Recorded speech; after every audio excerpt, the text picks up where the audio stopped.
What, What? Liz? Our producer said something very important right in the seconds before that logo went away. So that's why the beginning of this episode is what? We're assuming because it was just, I never said about it, and we're like, yeah. The look I on her think she- face I think she connoted summoned importance. Cthulhu. Well, Cthulhu was legal. I said, you can only sing 30 seconds of a song if you want, and then... Oh! Well, No because one we were wants us singing to sing Backstreet 30 Boys seconds right of before. Backstreet Boys. Certainly not. Yeah. But I'm singing it. Can we say the name Backstreet Boys? No. If we can't say copyrighted names, this show is in trouble. Good point. If you say it 3 times, they appear. Oh, okay. There's that. Oh, let's not. Hi, chat. What if I say Backstreet Boys TM? Is that allowed? Yeah, maybe, okay. See, yeah. My name is Amy Dallen. This is Matt Key. This is Taliesin Jaffe. And today on an episode we've been working our way to for a long time that we're very, very excited about, we are joined by the amazing Ashley B. Robinson. Hello. Yay! Da, da, da, da, da. I know I was trying to, which shows have I gotten you on and which ones have I not snuck you Yeah, on which yet? one were you? You were in We one definitely of had our you on the first poll. episodes. Like a year ago. You were in one of our right like. before Rebirth launched. Has anybody I think caught it was that? the poll. Has anybody caught that Dread cameo yet, or has that Was not that been the caught poll? yet? I was on the poll as Kidding. well, but I was also You on, were on this with show, but I can't YouTube. remember which episode it it was was. one It was I all was like away, DC maybe. Comics. Oh, It was that's right. pre-Rebirth, Oh, or right around. Were we just doing the DC Rebirth? Primer episode? Yeah. Time travel. Wow, we've been doing this for a while. Yeah, we've been now. doing this for a while. I think this is episode 127. I can't feel my toes That's anymore. so many. I was Speaking of which, kidding. That's It's almost like- bus fare. Geek history lessons are there now?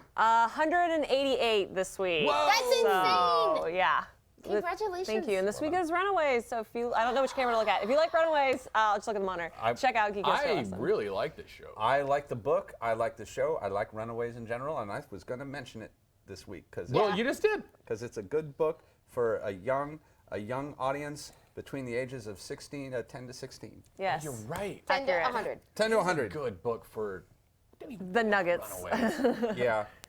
It's But it's only, you know, it's tweenerific. only like the first 18 issues are really good. There's good stuff in Then the you're other good. ones. It just, The new stuff is really good. I The new stuff is like really I good. think it's like a good breakout to eventually get you reading a little bit of Cloak and Dagger and a little bit of Young Avengers. I and then, agree. it kind of just like pushes you out into the world, going, look at these wonderful characters you could be reading about right now. I think Young Brian Avengers Cage, is Gateway better. Drug Vaughn. Yeah. Yeah. Yes, that's true. Read that and then go read, when you turn 18, go read like Saga and everything else you ever did. No, it is funny that you say gateway drug because like whenever a fan asks That's his me like, superpower. No, that is really a superpower because whenever someone is like, hey, where do I start on Doctor Strange? That's a good fact. That's a good note. Oh my God. What? How did we? That's accidental. Where'd Amy go? I just see jeans. We were told to sit in these places as well. We weren't smart enough to do this on our own. Was this a master plan? It might have been. I don't know. No, I was Sure, gonna. But plan. Doctor Strange. Whenever a fan asks me where to start with Doctor Strange, I'm always like Brian K. Vaughn's The Oath. Because it's so accessible and Marcus easy to Martin read art, and- right? Yeah. Think so? Yeah.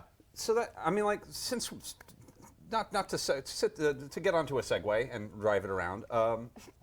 Do you guys have those here? Is there a budget for some? Oh, obviously we Do are. we have a Segway budget? Segway races? That's how we get to the studio every day. Yeah. Did you not get your Segways. Segway at the door? No, I got a Are you terrible, not getting I your got a terrible Segway? lift. It's a special button on my Lyft app is for Segway, and they just. Oh, bring you one. got to show me how to do It's that. so cool. Your face was yeah. priceless. No, but like there's a couple different things that children's books do. Is it's not just necessarily about being age hate you, appropriate, but Chief. it's also about accessibility, and finding books that get people excited about reading comic books. Yes. If you've never, this is going to be someone's first comic sometimes. Or in some cases, their first reading experiences. Yeah. It's interesting because we have a lot of parents who come into the store who sort of are trying to get their kids excited about reading, and there is that dual thing of like, comics, you don't want to dismiss them as a transitional text. They're not something in between a picture book and a book. They're an art form of their own. But they also happen to be accessible to kids on a level that written language just isn't.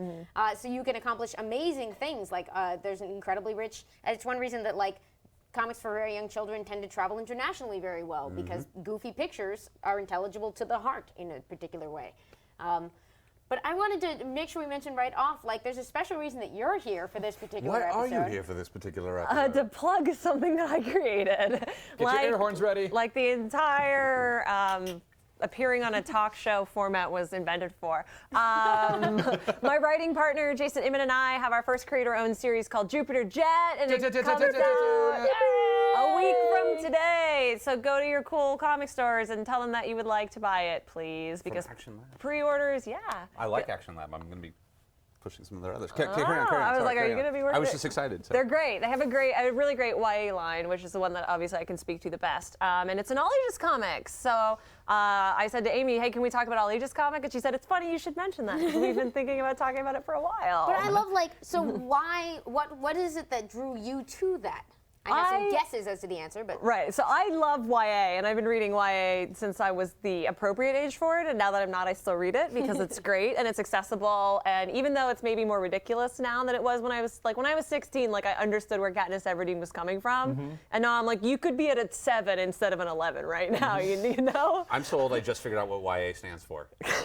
Young adult, if you're like me, young adult. adult. Oh, so like For those of you who don't know, it would have Yeah. been like Babysitter's Club and best. Encyclopedia Brown when I was a kid. Or or Judy Boy. Bloom. Babysitter's Club, like Little Sisters, because there's the Babysitter's Club for like even younger kids. That's like what I started with. It's There's a series of little sister books? yeah, so there's Babysitter's Club, and then there's Babysitter's Club Middle School, and it's all their younger siblings. Well, we know what in Talison's middle doing this school. weekend.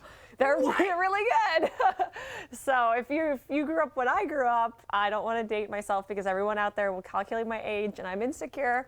So it was that, and then you got to transition up to Babysitter's Club because they were in high school. I grew up with Gidget, man. I'm old. I'm so old. Oh, She's a real person. I know. She has a restaurant in Malibu. I know. Wait, I've been what? there.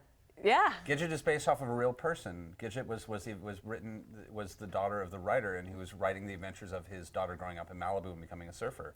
And now she's a nice, nice mature older- woman with a restaurant in Malibu that we could all go She turned into the to. Flying Nun, right? Gidget? I don't even know. Is that it? I'm trying to make a joke to counteract that one. I have nothing. I have nothing. Yes. I'm the only other person watching this who even knows that reference. Oh, why would you do that? Hey, I did it for you. Gidget's a great old young adult character. Old young adult. I mean, from the 60s. Yeah, it is. It's a great series of books, and it's a great series of movies as well. About a plucky girl who becomes a surfer in the hard-boiled high school world of Malibu, California. It's tough. It's great. It's super. Unfortunate high school. It's such a good piece of world building. It paints such a great picture of that time and space, and I really enjoy it. So, because I'm a '60s nut, so Yeah. specifically. I have a Beatles shirt on. I was Good shirt. I was enchanted by the necklace. The Vulcan so I couldn't even get necklace? past. Is that I know. Vulcan? It is. Yeah. This is what I got instead of a wedding ring. It's Vulcan. That's awesome. 'Cause I'm a giant nerd. Wow, but what a nerd. I know. Circling back to your question. You're just going to skate past that. I am. That's what I'm going to do. We decided to create this book because it's basically like what I wanted to read growing up, which I think is what a lot of people in this sphere want to do because it was basically like Batgirl or nothing for a really long time. And Batgirl's great, but she's not for everyone, and there's all different kinds of things that need to be represented in different stories that you can tell. And it was really cool that you can take everything that you love about like adult comics and just distill it down and take some swear words out and tell the same kind of story, and that's what we were aiming for. So that's Jupiter Jet. And is it a mini or an ongoing? It's a mini right now with the possibility of being an ongoing. It's 5 issues. But if people like it, we have 5 volumes planned, so Oh my please God. buy it. Wow. Whoa. And every volume would have a different sort of planetary name and character introduced. And we do know things like who she falls in love with and stuff like that. Characters who are introduced in this first issue even who go on to become important later on. So please buy it. Excuse me, I'm doing the math. Super brain going. I have a theory. Okay. I'll confirm with you in 3 to 5 years. All right. I love those stories though, where like you lay like those seeds at the very, very beginning. Like Like they go running by like a homeless dude, and you're like, you don't see the homeless dude for like 4 more issues, but then it turns out he's Ponce de Leon, and he's back from the dead, and you're like, oh my God, it's Ponce de Leon. That is so specific. I don't know, I just made it up. Like it's just the first name that Did popped you? into I my feel head. like that's a real thing, though. I feel like that's gonna be your first comic. Johnny Ponce de Leon. Excuse me, I have an idea to go right. I'm gonna be running by like my guy who's normally in front of Trader Joe's and be like, Ponce? Is that you? Ponce? I found a fountain. And then he like fades into bushes that you didn't know were there. Yeah. That's his magic power. So the world. like Homer Simpson. Yep. He homers, but into the air, but the air is a bush. Well, in LA, it could just be really dirty Really heavy air. smog. I know. He like disappears into the smog. Oh, it's a Category 4 day. Yeah. Yeah. There's been a lot of fires. It's funny, but it's also true. One of my favorite websites is CaliforniaOnFire.com, and it either just says yes or no. Oh my God. Does it just say always But yes? No, it doesn't. There's sometimes it's no, but it's usually yes. You can go there. It's up right now. I don't know. Let's see if chat tells us if California's on fire or not. Yeah, please let us know. It would be good to know. So Traffic's I already got bad enough. really excited about today's topic. Yeah, I love this. And I just brought a few things. A few. A smattering. Because there is, it's sort of like there's clusters of like the oldest classics and the most exciting new stuff in all of comics, I think, to me, are the all ages works. So I tried to sort of break them down into categories, which I may or may not stick to as we go through this. But to start with, you have basically like the classics, which I've dated to 1890s through 1980s, which is just sort of, you know, many of the earliest newspaper comics intended to be delivered to the broadest possible audience are sort of inherently kid-friendly. There were things that you didn't tend to publish or print for mass audiences back then anyway. So you, fast forwarding to the 30s and 40s, you get things like Archie Comics. Obviously, one of the big names in relatable kid entertainment. You get Tintin. I love Tintin. Which is one of those. It's problematic now. It is. Oh, It's I'm one a of little those bit racist. talk with your kids. It's one of those, I can't wait for someone to make a 21st century version of it that will be much Called less. Spy Seal, and we'll see how it goes. We'll see how it goes. There's a few that are still good and not offensive, but you must carefully seek them out. I'm excited about we were just talking about it before we went on board of the IDW reboot of Little Nemo. It's so good. Yes, Is speaking it- of is it really? early 1900s. I mean, like Like, this is it a art- reboot or are they reprints? It's or? they are not reprints. It's They're a new brand new stories. run. Like Are they here, we really? can actually It's put drawn this by up. Yeah, Gabriel I wanted- Rodriguez, who did Lock and Key. Yeah. Yeah. It's beautiful. It has some kind it's got of the King Arthur vibe of take the that came original. out today, which is very exciting. It's got some really, really great. Where do I go with this? Right there? I think they framed it up for here, so hopefully.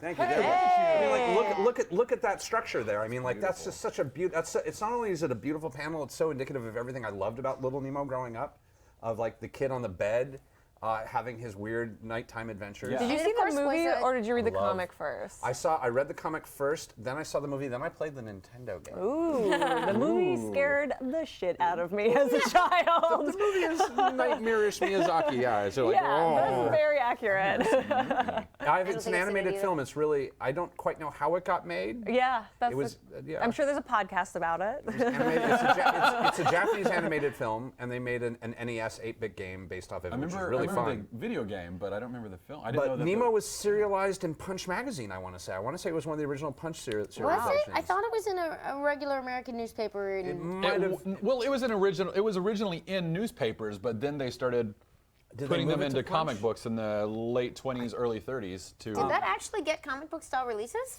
That is new information. for that me. I don't know. That's what I'm like. Or I'm just, magazine like, format, just- maybe. Yeah, maybe the magazine, like the Famous Funnies from like what was it, I gotta look 1932 that or up. something I like didn't that. do Yeah. nearly enough research for this. I know it only as a newspaper comic property, like a Sunday Color kind of thing. Thank you, There's Zach. a classic.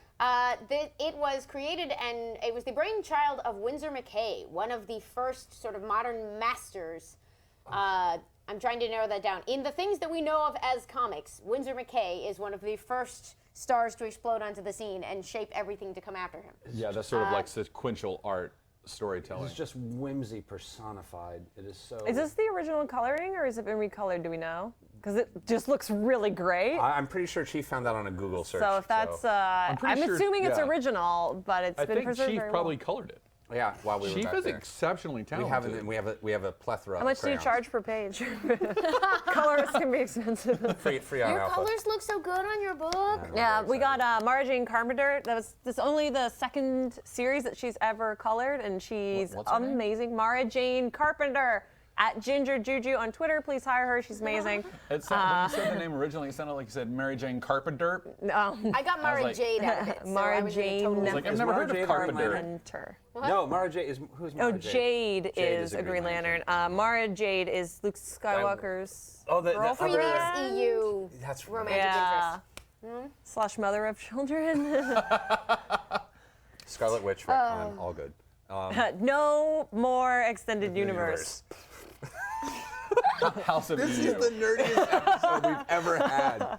Oh my god. I'm so honored. You are I also upping keep our touching my nerd mic, level. so I'm so sorry. I will say Tintin has caveats on it, and it's important. Like if you're reading Watch with the kids, movie. Watch the movie. It's not racist. if you're looking to do Put that in the review of the box art. Watch the movie. It's not racist. It's also really good. They have their weird English names, but it's good. Yeah. I still haven't seen the movie. It's good. It's got Andy Serkis and Jamie Bell in it. Nice. Yeah. They're cute. So Tintin is one of the like slightly later masterpieces of comics. I think they were created from like the 40s through the 60s roughly.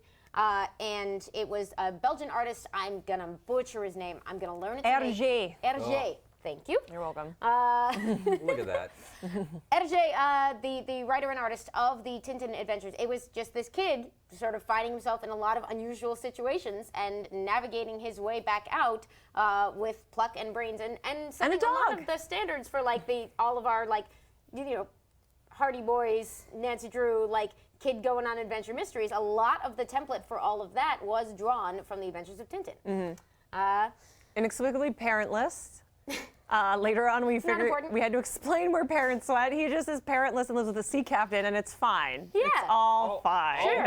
All of the best childhood heroes of that era all were parentless and lived with sea captains, and it's basically Pippi Longstocking. That's Pippi true. my Longstocking is God. on this list. Peter Pan fought Peter a sea Pan. captain, so Yeah. What was the deal with the sea like, captains in the 20s and 30s? they were good. maybe it was like a sexy job, like an art thief or something. I don't know.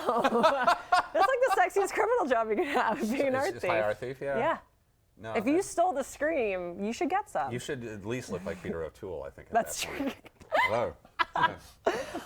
I hope people know who Peter O'Toole is. They are Googling it now because they are all. If they do not already. They do not know. You should watch The Tudors because he's in that, and then Henry Cavill before he was Superman is in that, and he's topless a lot. So you should watch The Tudors. Does he have a mustache or no mustache, or is it digitally Depends removed? on the season. Oh. Seasonal mustache.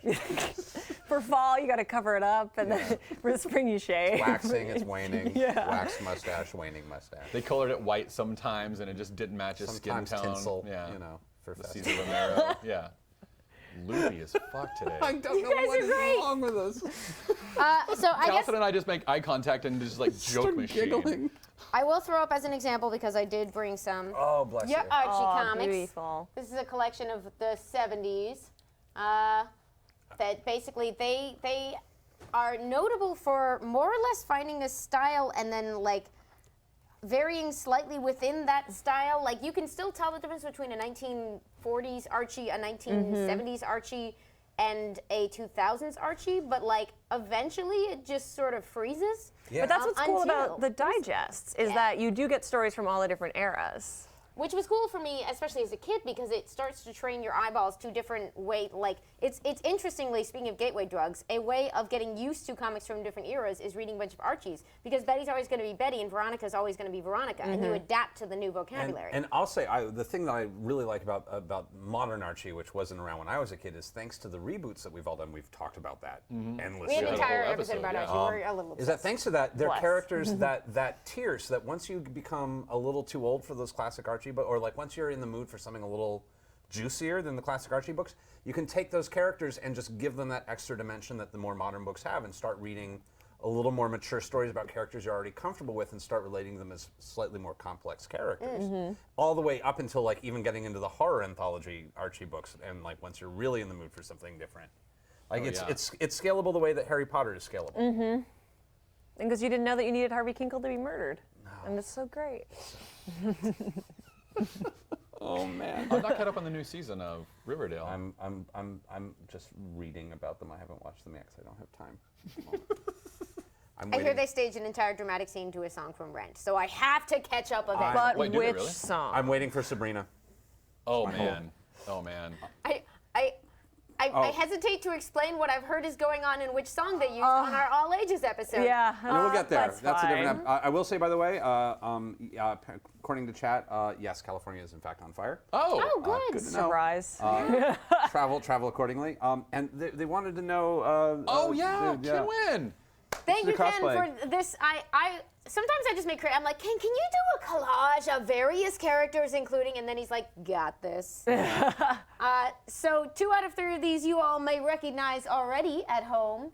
They are Mickey Donald Mouse, Duck yeah. and Mickey Mouse. Yeah, Daffy Duck, as right? oranges Goofy's descend in the from the middle. ceiling. To Woody scoop us Woodpecker. up. Joey Woodpecker. Casper over there. I recognize Casper. Casper. Yeah. That's not. I know. Although Casper should be on here. I So love Casper Casper. is just Richie Rich after he died. Oh my. Have you never not heard that? this before? Yeah, that's like a fan theory, like Harvey how John Comics Benet Ramsey grew up to be Connected Katy Perry. Oh my God, that makes me want to go read those. Richie, and, like, Casper is just basically Casper. Richie Rich dies, the mansion falls into disrepair, and that's Casper's home. Yeah. Look at the face. So we just casually God. plowed through 2 more things that should be on our list as we're in the Other than classics category. Donald Duck. Other than Scrooge also McDuck, and discussing Bone. Yeah. Ken Well, Wynn's amazing We'll get art. there. We'll get there. 2 of which are the Harvey comics. I say Harvey comics, I refer to the publisher of such comics as Casper. I think Little Lulu was Little a Harvey Lulu. comic. Love Hot Little Lulu. Stuff, the tiny demon. Oh, Yeah. Yeah. was it a tiny demon? He was or a tiny like- devil. He had a pitchfork Yeah. and little and like he And was, his butt he was was always basically out? he was like after they were like, oh no, Casper, you should go to hell because you were terrible, and then he goes, yeah, I don't know. I like. There Little is the Devil. theory that Casper committed suicide, and that's why he's a ghost too. I Which know is it got so dark. Oh, that is dark. They yeah, made a movie Casper's that was really dark. Casper's kind of Thank you, Zach, for saving us from ourselves with this lighthearted image of Casper and Wendy the Wait, Panda. how does There's- how does that work? What there's are the also- physics Oh yeah, of the this cover? physics of Casper are questionable at Google best. physics of Casper. I believe that Casper, of course, also grows up to be the Stay Puft Marshmallow Man. Oh, I love that. Thank you. I That's my love own fan theory. that. I feel like it was someone on Twitter, Daniel Kibblesmith or somebody, like I'm trying to remember Best who, name like ever. put together the sort of like the wait a minute physics of Casper Yes, thread. that went around right around Halloween. Yeah, it was great. You Yeah. just get like 4 covers, all of which clearly function differently, and you're like, No, that's like a weird superpower set that Casper has. Like sometimes he's tangible, sometimes he's intangible. I mean, he's sometimes basically slapstick at Like that he can point. carry Yeah. stuff He's got but go through cartoon walls. physics. Yeah. The water is a big one. Like he can act as an umbrella, but he can't drink. Like it just passes through his body. So water inside of his body. So he's can- permeable from the inside, but impermeable from the out. Exactly. If he guess. puts some Okay. moisture Yeah. into him, it just comes out. But his He's like Okay, the so- opposite of a water. sponge. That's the best like Marvel comics, like Marvel Universe handbook, like opposite sponge power. I love that. Like eventually, if I make it through this list, we're gonna get to like comics that teach science, but we can start with the ones that Yeah. just mess kids Defy it. right up. Remember is when how the Legion of ghosts Superheroes had Arm Fall Off Boy? Yeah. I still love Matter Eater Lad, man. We won't even. More than oh. Bouncing Boy? You know, yeah, Matter first Eater Lad. one, Just say it. superhero. I like Matter Eater Lad. Yeah. Quickly, Matter Eater Lad. Matter Eater Lad, Matter Eater Lad, Matter Eater Lad, Matter Eater Lad. Yeah, but like, Did I do it right? I You wasn't. said I to do didn't it say quickly. 3 times so- fast, but like He didn't I was appear. like, what just happened? he broke. I But like, Yeah, I just what if I imagine Matter Eater Lad finally like, going in there, goes like, it's antimatter. I don't know what to do, and like, then you're like, oh no, Matter Eater Lad, what will you do? I'm not gonna make a rude joke. I thank you. I know. So that was the Harvey comics were obviously just successful at a level that would astonish and delight anyone making any kind of book or printed matter in the year 2017. Oh because- yeah. Yeah. Let me tell in you. the 40s and 50s, like comics were really one of the sort of mass media. They were widely available on newsstands, and Well, they a lot were of that affordable. audience. Yeah, they were affordable. They were cheaply printed. They were cranked out by people probably in like sweatshop conditions, but not always, you know. And they were going out by the possibly millions, I think, varying book to book. And some of the big titles in that were the sort of funny animal comics and the really high quality children Funny animal entertainment. comics. It was So it's a whole genre. No, you're not wrong. It's It's just it's funny to hear it distilled that It was way. a cultural touchstone for several generations worth of young adults and children. Like Well, and it was very much like a children's reading material. Like that was one of the. I mean, the similarity is just the coloring, really, and the detail work in the hair. No, Yeah, like sorry. Greed doesn't pay, it's, kids. it's in the eyes, really. Yeah. Yeah. You know, so I never read Richie know, Rich. man. I read a few Casper, but I never read Richie How are you Rich. supposed to a boy relate to the 1%? millionaire. What's that? How are you supposed to relate to the 1%? He's not even a superhero. Was he a nice Richie gazillionaire Rich or is basically an what asshole? Batman would have been like if Batman had never had what happened to him happen. Like Richie Rich was basically just kind of it was like a fun, millionaire? happy, like I mean, like there was something almost Buddha about. He was Richie just Rich sweet as and Batman. like not really doing Hilarious. necessarily like it wasn't about his money. It was about the freedom. It was like he was Yeah. a child of freedom, is what it was. So was it like kind of like that show in the '80s, Silver Spoons, Yeah, actually, yes. where like the kid had an arcade machine and like every single kid in my elementary school could only ever talk about that? That's all I can remember about the. No, yes, Same. it was. And it had Ricky Schroeder. His in it, name, right? yeah, his name was. When Ricky I try to Schroeder. think of Richie Rich, I usually land on that 90s movie, Blank Macaulay Check. Culkin. Oh, Blank Check, yeah. Yeah. I think of one of my favorite '80s cartoons, The Beverly Hills Teen Club. The what? I suddenly feel very alone. Never mind.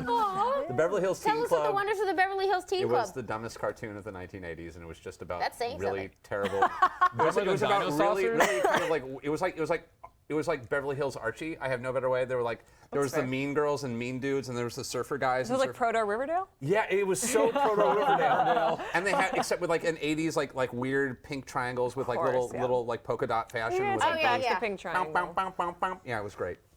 I loved it. And they did episodes where like they would pretend to be Rapunzel. It was great. Was it like that X-Men pink color? Yeah, actually. That everyone's powers were for like 3 Or decades? Blast from the Past. Like Yeah. if you're feeling it. So Someone will Google it. the Bless you Harvey all. comics are some of the best examples of the kid stuff from that time. But obviously, like, there was good stuff, and then there was sort of like, you know, basically crappy, very easy to make stuff. And then there were a few comics from that time that are like Winsor McKay level genius works that influence people going forward, such as Uncle Scrooge and Donald Duck, appearing primarily in the works of Carl Barks, who wrote and drew Disney comics back in, I'm gonna say, the 40s. And was not credited for a long time. It was always Walt Disney Presents. But then people figured Who out that cares who makes comics, Ashley? but people figured out that like he was because there were other people drawing these adventures, and they realized that he was the good duck artist. So people would like follow him, and that's when they started slapping his name on stuff and crediting him. And then he had to copyright his own name to be able to get residuals and paid for the work and the popularity of his work. I did not know this. I just listened to a podcast That's episode so about it, which is why I nuts. know that. Yeah. Who did a podcast episode on Carl Barks? There's a podcast called Don't Get Me Started, and it's about not what you do but what you love, and there's a whole one on duck comics. It's great. This sounds amazing. Yeah. There's a whole one on Duck Comics? Yep. It What other occurs to me Duck that like comics Duck are Comics. there? Well, it's There's quite it's a mostly few. Uncle Scrooge, That's what I but was it's thinking, called like- Duck Comics. There was a television show all about people who make duck comics called Duck Soup in the 1980s, which was the beginning of Jim Carrey's career. Are you kidding? No, I'm not kidding. It's called Duck Soup, and it was all about being a cartoonist for a duck cartoon. And then there was a character on Community who was trying to sell a cartoon about a duck. Yes. This has been a What this character was this that? goes to it was the one of the teachers, the angry old teacher who my hated God, I everybody totally had forgot a about duck that. with a hat. It was a character. It was a thing.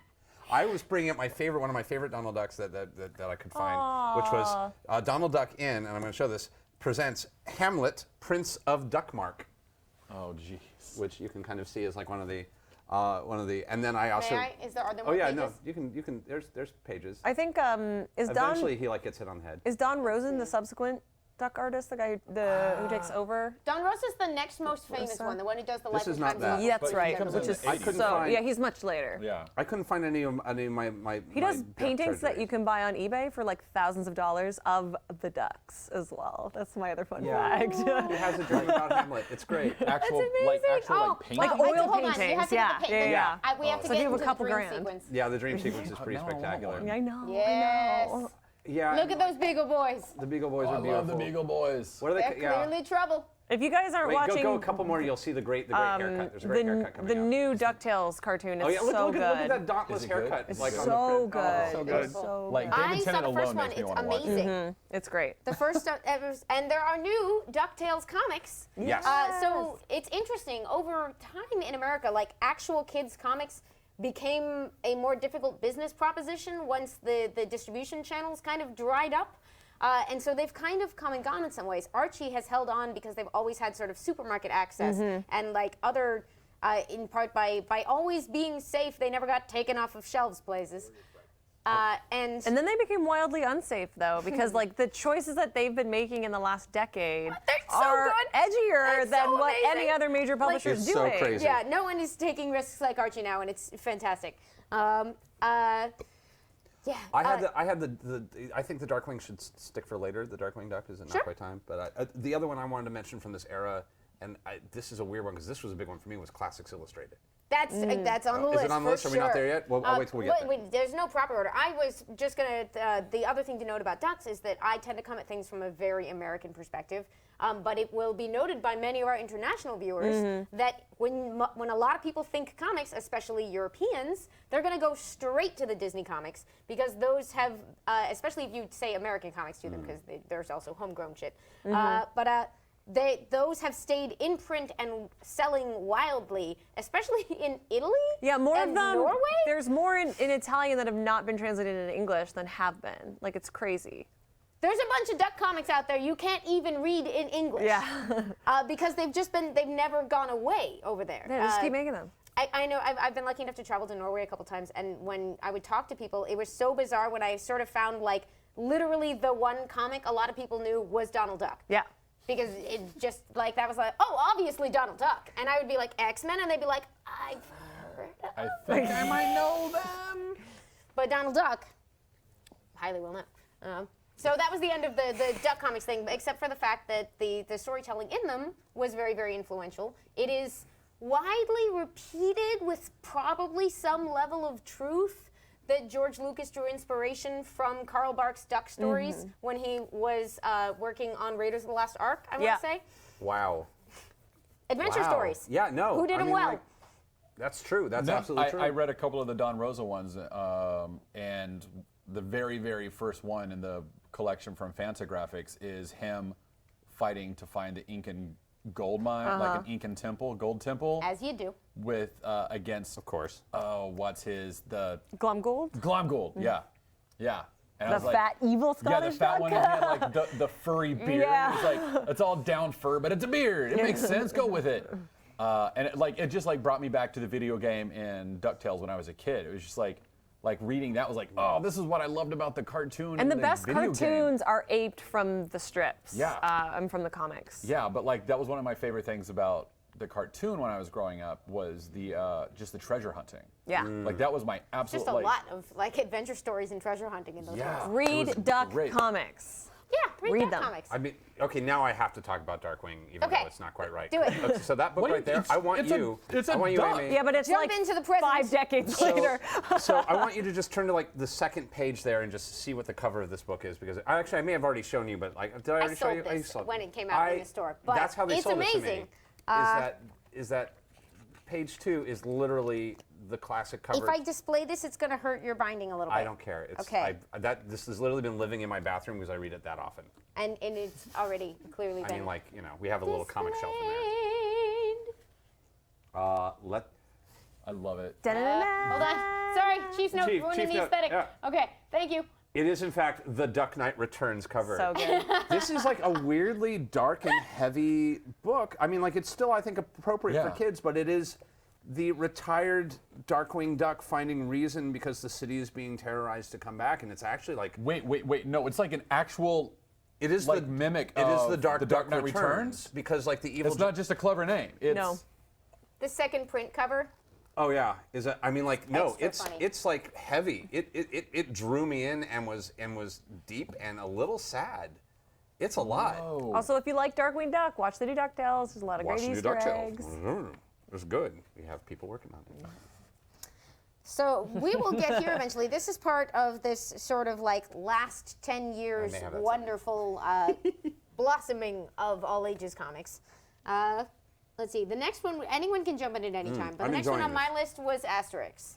Ah, Asterix and Obelix. More French comics. Okay, no, I'm good. Please bring it because I don't know this. Yeah, Do you you're not know educating both. Asterix? I You know the name. know. I know the name. You know Asterix. You've seen the image of Probably it have, for but sure. like. He's a giant fat small- Viking. I didn't bring one of those. And the little- Oh my God! Yes. Okay. I want to say Rene Goscinny. Oh my God. But that's probably not think it. that's Or right. Darzo and Goscinny, something There's like that. also live action movies of Asterix and Obelix. I've never seen them. Made in France, starring Gerard Depardieu from like the last 15 years. They're great. And the guy who plays in Amélie, her neighbor who sells the fruit, who's only got one arm, he's like a little boy in it, and they're Oh my great. God. If you like Asterix. So Asterix are wonderful comics. I include them partly here because they're some of the first comics I ever read. I had an aunt who had been like essentially stationed in Germany and brought back a bunch of Asterix comics in German. In German? They are French comics, but like And that's why you they've been speak French and translated. German so fluently. I'm great at those languages. They've been translated into every language. They are wonderful and lighthearted stories of a lovely fantasy version of the French people during Roman times. So essentially, the plucky little Gauls are constantly fighting off and humiliating and befriending and hoodwinking the hapless Roman soldiers who are trying to lay down Roman law in old Daisy France. That's the best description That's I've ever amazing. It's maybe the most positive portrayal of Gauls ever. They're just we're gonna be honest. like funky little village people in that who like have Funky little strange village people. potions Singing their that disco do different songs. things. Different village people. Yes. good Oh, point. sorry. Yeah, no. I completely misunderstood what you were saying. You totally I misread that. That was good though. Yeah. I feel it though because they're funky little village people. Are definitely. But they've got wonderful names that are all sort of silly puns, which have been rendered into English memorably in different ways. But like, there's a potion maker, and I believe his English name is Getafix. Yeah. No way. It's terrible. It's great. That's amazing. It's fantastic. So yeah, essentially, I was just trying to do a better job than I normally do of like remembering that like all over the world there are amazing children's classic stories, such as Pippi Longstocking that Such you as mentioned Pippi. already. I'm a huge Pippi Longstocking fan. I dream of like a proper reboot for that franchise. I think it's high time. You didn't love the 90s cartoon? I love all the different iterations for different reasons, but I feel like there is an ultimate Pippi Longstocking that is waiting to happen. That is not like there's a Pippi Longstocking ready to be an international success again. You mean That like character. like some screenwriter right now is working on one in a Starbucks? Oh, I and it's gonna- specifically know screenwriters who are like I have friends who are like deep into like a couple of my friends are deep into. They're Pippi Longstocking. and they are ready to pitch a three features set, but very much like Only if the sea captain. I wonder how uses it. those Yeah, no. rights are tied up. It'd be They're interesting. complicated. Yeah, I would imagine. Again, these same friends have explained to me like, it's rough. That seems weird. Rights are typically pretty straightforward. Not with Yeah, stuff that's over you're- 50 years old. I have a couple friends. I have a friend I want to bring on the show eventually, just to like watch her rant and rave about Pippi Longstocking, which I'm really excited. And Pippi Longstocking was written and drawn. It's a series of children's figured. books and comics by, I want to say, Astrid. That's sounding right. Yes. Something yes. quite Because that's similar to that's Lisbeth Solander's alias in the Girl with the Dragon Tattoo books. In her fake Is apartment. Is Astrid Langstrom. And that's why Carl calls her Pippi when they text and stuff. That's adorable. Oh my God. You will come. Wow. Oh my God. You're breaking my brain. Not for children, Girl with the Dragon Tattoo. Yeah. we're just Someday going to mark they'll out adapt the it for territories kids. today. Yeah. We'll They'll get there. adapt it to kids for one day, right? They can make a G Probably. a G The movie girl of with the that. pet dragon. Yeah. Will she still take on The girl rapists, maybe? with the dragon temporary tattoo. She's gonna keep putting them on after every Just shower. lick. The girl who thinks she has a dragon tattoo. The girl who drew a dragon. Permanent marker. I'm gonna add a couple more for the world tour. Please. I've only read a couple of stories with these, but I'm currently enchanted by the very belated discovery of the Moomins. The Moomins. Yes, I was just trying to remember that because I had a The friend who was elephants, right? really into that. I had a Just their own thing. They're just And these like little hippo they not things. they're elephants and They're it's not- not they're not babar? No, I think they're like a hippo thing. They're like a they hippo thing. They're their Oh, own thing. Is it Nova Scotian? I'm trying to remember Is because it Is that a it's Canadian Finnish because thing? my friend grew up in Finland and she was really into them. We have some folks who are always with us in chat anytime like the Moomins come up because apparently there's a Moomin theme park. So Oh, what yeah. I'm saying is Wednesday Club year 3. When are we going? To the Moomin theme park. But they have one of these wonderful, from the ones I've read, they've got what a lot of the best children's literature has, which is this sort of sense of anarchy. Anything can happen and may happen, and most people are sort of good-naturedly bumbling their way into and out of adventure. There's a very sort of Tolkien Hobbit-esque like falling I was gonna in say, and like out everyone of played by Martin Freeman. Yeah. Just sort of want a cup of tea and wind up on an adventure. Here we are. The variation is whether they like are aware enough to be mad that it's happening, or sort of just like, well, I guess we're here Exactly. now. And all of this is eventually going to take us to Jeff Smith's bone. I think it's Oh, in a obviously, very yeah. direct That's line. an easy line right there. But let's see. I had some Japanese ones. If you don't. Yes, please throw some Japanese. I put Kitaro by Shigeru Mizuki in there. I was also gonna, and like I love that you have Card Captor Yes. sitting on the wall. That's Card Captor is a great like pre-Sailor Moon introduction to the magical girl. Did you get the cartoon in the States? Oh, yeah, it 'Cause was- we had it- the cartoon in Canada. We did get the card. Yeah, pretty much they I only produced saw it a in little Canada. of the cartoon. I missed You guys only got one cartoon that we wanted that we didn't get. Samurai Pizza Cats? Oh, we got Samurai Pizza Cats. We didn't get The Adventures of Arsene Lupin. Oh, that's a good one. Such a good one. They changed all the names though, I know. I That's know. so weird. So weird. Just But I was also many manga open with a couple color pages before the black and white stuff, in case Also- you're confused why this is in beautiful color. Yeah, I'm always perplexed by that. I'll say there was a big renaissance, and someday we'll get into the big renaissance of the 1960s in Japan, especially for girls' comics. If you're looking for great comics for young girls, Japan just knows how to do it and has been doing it well. You want to watch out for the fact that there are different standards for what's kid-friendly in Japan, but you.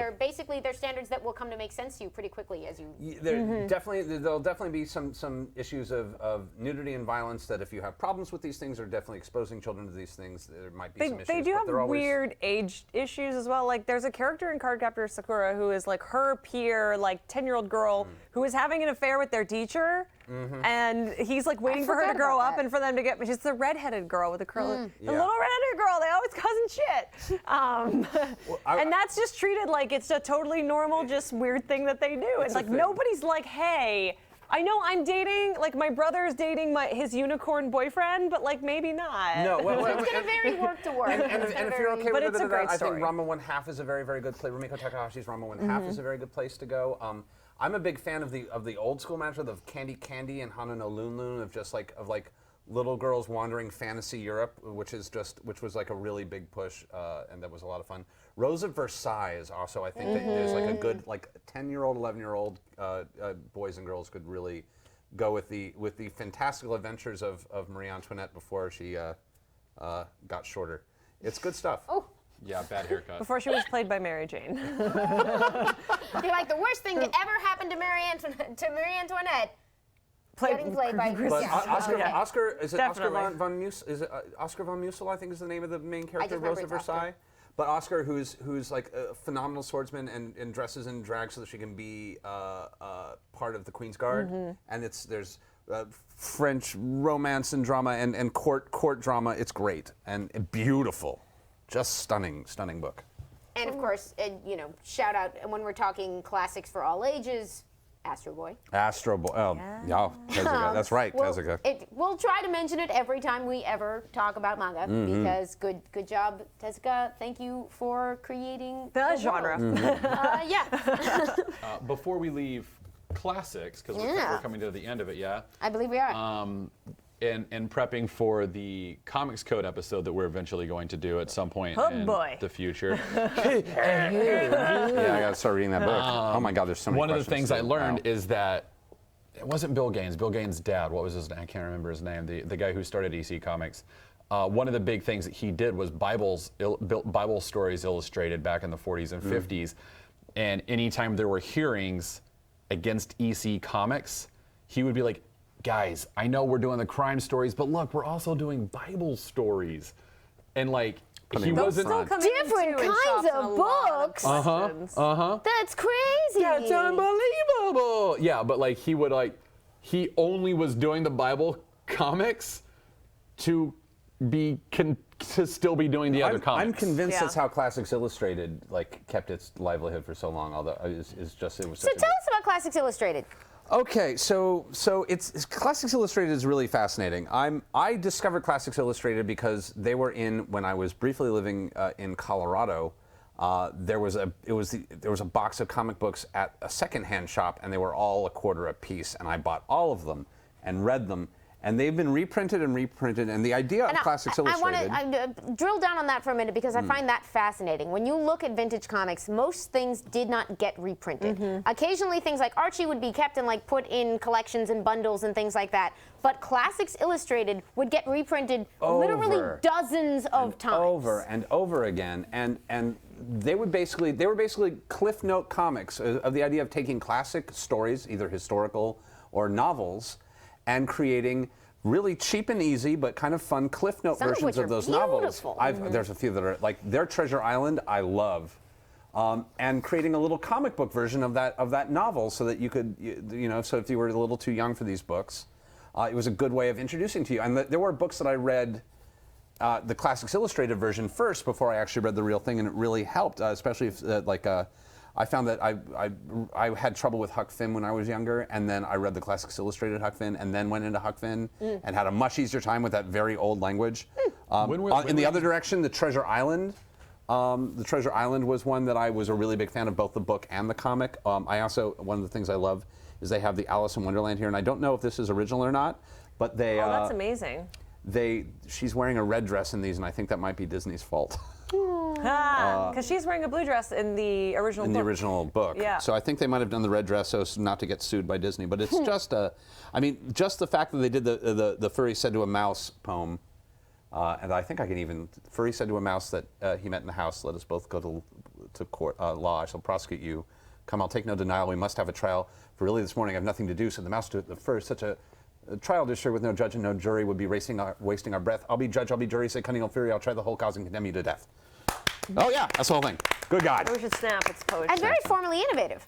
This was People actually. didn't do stuff like that. Yeah. No, it is. And in the book they printed it this way, but to do this in the comic is so fascinating and prepares you for the structure. So was this in the 40s? Like this 40s, 50s? They've been reprinted and reprinted so many times. I'm trying to find the should say down here, bless them. 2002, just kidding. 48. 48? June 1948, 3 printings. Wow. So at that time, this is, again, Comics Code is, I love this history, like now that I've started studying it, I'm just like fascinated by it. At this time in America, the big argument against comic books was that it was such a low art form. Cover by unknown. Oh, yeah, that also makes Cover sense for that. by, Yeah. we didn't pay them. Nobody, maybe they got like a penny. Maybe $50. But at this time, like one of the big arguments against the validity of comics as an art form was that they were lower art forms. They were like, these are stupid stories. And like all the artists and writers are like, what are you, no, these are like innovative and this is wonderful. And like, yeah, we know that you don't appreciate it, but the kids love it. And so like Classics Illustrated was a way great. to like raise sort of the prestige of the format, of the art form. Love it. And rather than doing that through course, innovative number original 13. storytelling for the medium, why not Yeah, just because they had to show the parents of the day, like, hey, you're saying that this isn't Dr. Jekyll, Mr. Hyde. All right, fine. Look, Dr. Jekyll, Mr. Hyde. It just has artwork. What It is? weirdly would tend to both comfort them and confirm their biases, Yeah. because it would be like, well, obviously comics are a simplified form less capable of storytelling because you've done like a 20-page version of a 300-page novel, and our opinions about their relative merits are confirmed. But on the other hand, it turned those kids into comic book readers, and in many cases, regular readers as well. Exactly. Just because I'm curious. I'm nearly through my list, and I can move some I have stuff and let some you guys more. start And jumping we in, are 'cause getting there's so many, much more. But like Hunchback of Notre Dame, Huckleberry Finn, Oliver Twist, Frankenstein, The Last Days of Pompeii, The Pioneers, Jane Eyre, Great Expectations, 20,000 Leagues Under the Sea, A Christmas Carol, The Man in the Iron Mask, Wuthering Heights, Black Beauty. I was also weirdly, like, I kind of briefly got into National Velvet, don't ask. That was the whole story. Yeah, there's just some, Around the World in 80 Days, like, there's just so much there. It's and that license nuts. has changed hands a couple times. So occasionally they make new classics illustrated. Occasionally. But there's a whole category of there's a lot of great adaptations now.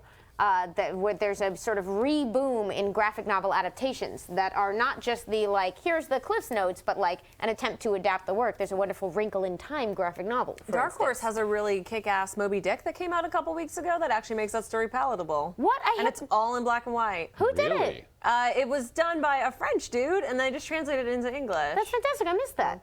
I'll email it to you. Yeah, send me that link, please. I will. Let's see. That was basically my list of the classics. I was just going to do as we transition to the what I pretty call the solid. connectors, the 90s and 2000s. The last thing I was going to throw in was I skipped newspaper comics. Pogo, Garfield, Calvin and Hobbes, all the Calvin things and we think of Hobbes. as comics. Trap mentioned Far Side as a fun one, which is Love good the Far absurdism. Side. Oh my God. This Hey, Calvin. just I mean obviously. All day. Pogo was a strip that has had a ton of influence for both world building and humor and world view on such things as Jeff Smith's Bone. Everything comes back to Jeff Smith's Bone on the All Ages episode. But I feel you. then the actual other last thing I was going to mention was comics in the 80s when we shifted to the direct market and black and white indies. Most of those were not kid friendly, but some folks did take that space and start developing things like Gru the Wanderer, which is Sergio Aragonés. Oh, thank you for the Hey, Pogo Pogo. picture. Oh, man, Walt look Kelly's at that. Pogo. That is so precious. That's precious beyond all measure. It's like Yeah. a hedgehog doing Mary Poppins cosplay. I love it. Oh my God. Thank you for coming with me on that voyage.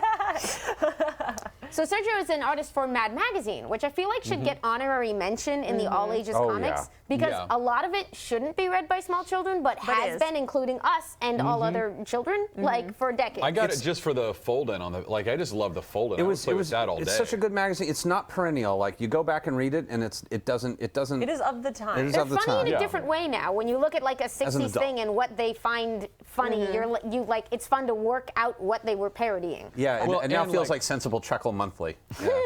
And it's like you also get like who were the people of the time, like what were the pop culture jokes of this particular year, like it's a time capsule for what was pertinent Like- in terms of comedy that year, which is interesting. Yeah, it was very much like 11-year-old Laugh in the magazine for like that run. Oh it my really had God, like yes. Laughing for tweens kind of vibe. But it continues to this day, and they've had a bunch of great, like, mixed in with the very topical stuff would be things like Spy vs. Spy, which does engage your Spy visual vs. Spy. imagination in a really incredible way. And of course, Sergio Aragonés' distinctive style. Gru the Wanderer is an inept barbarian character. He's like a funny Conan. And Crossed he- over with Conan a couple years ago. That's Like, right. I forgot about that. Inexplicably. Oh, Because indie comics do what they versus want. Conan. Yeah. Conan O'Brien. Conan, yeah, that was a fun book. It was a fun. Three that was a Conans, weird one one. book, yeah.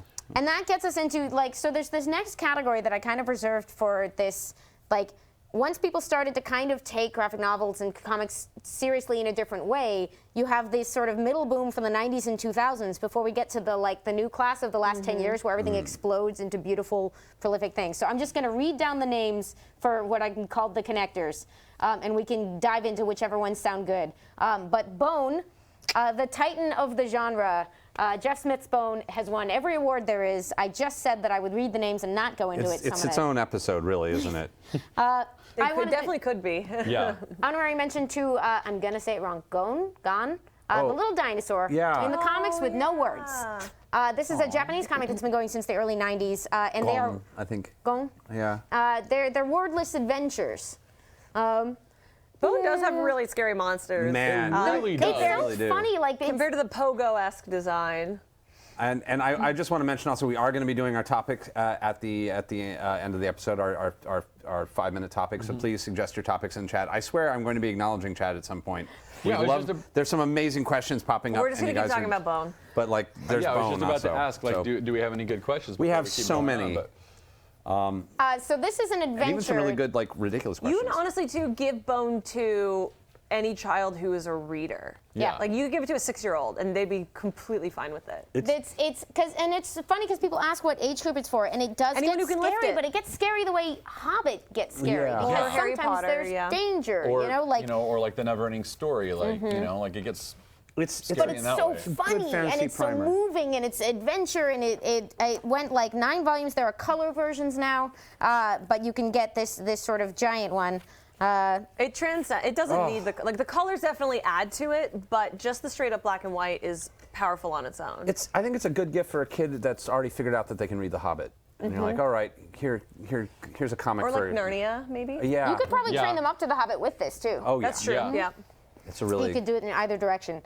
So I was just going to mention Jill Thompson wrote and drew Scary Godmother. That's great. Funny little gothy stories. Love Scary Godmother. And then we start getting into like the sort of the signals going off of this like new golden age of all ages comics are things like 2006's American Born Chinese Oh, that is so good. by Jean Yang. And if you read a bunch of racist tinted comics, go read American Born Chinese, which has great commentary on racism in it. Nice deep breath.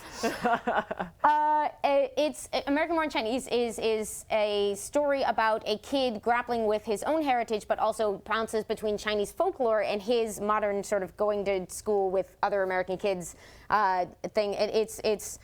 It kind of put Jean Yang on the map, and who has gone on to accomplish incredible things in comics and win a MacArthur Genius Grant. He's writing the new Superman, which is really, really amazing in DC Rebirth right now. So if you like that.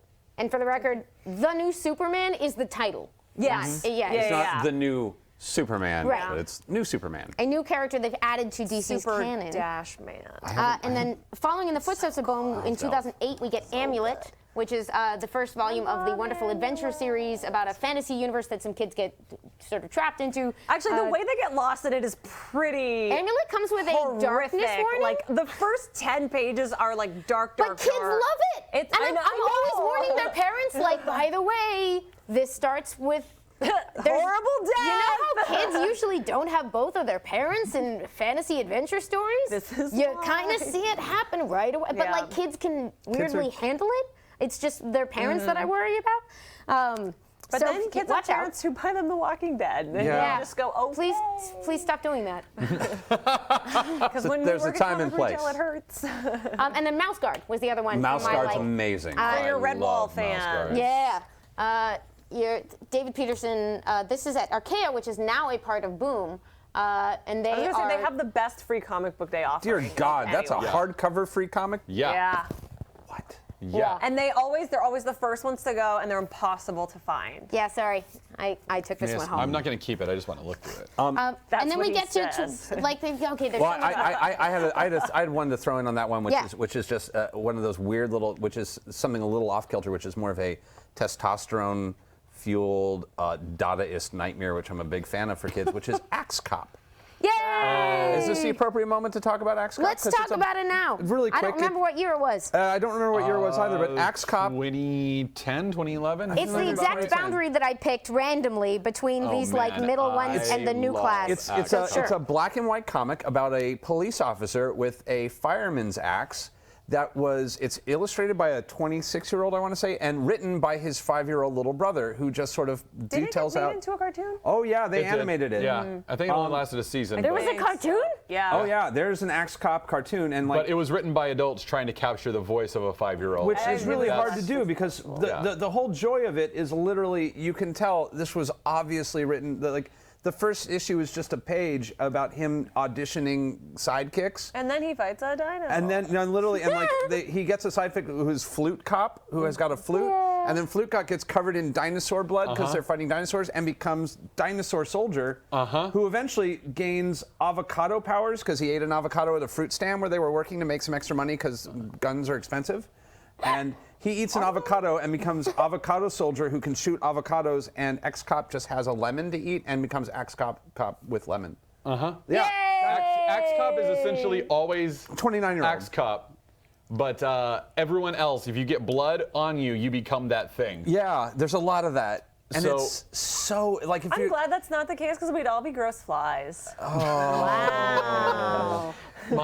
My wife and I got to meet the little kid. I think it's Malachi. Yeah, he's got a great Malachi. He's like a teenager now, right? Yeah, He's I'm sure. grown up. He's got to must be be like weird, 12 or like- 13 now. Yeah. But Thank you for your gifts. Now try to live up to your Malachi and 6-year-old Ethan. self. Are the Yeah, two brothers. really. yeah. So we got to meet Malachi and Ethan at Comic-Con like 2012, 2013.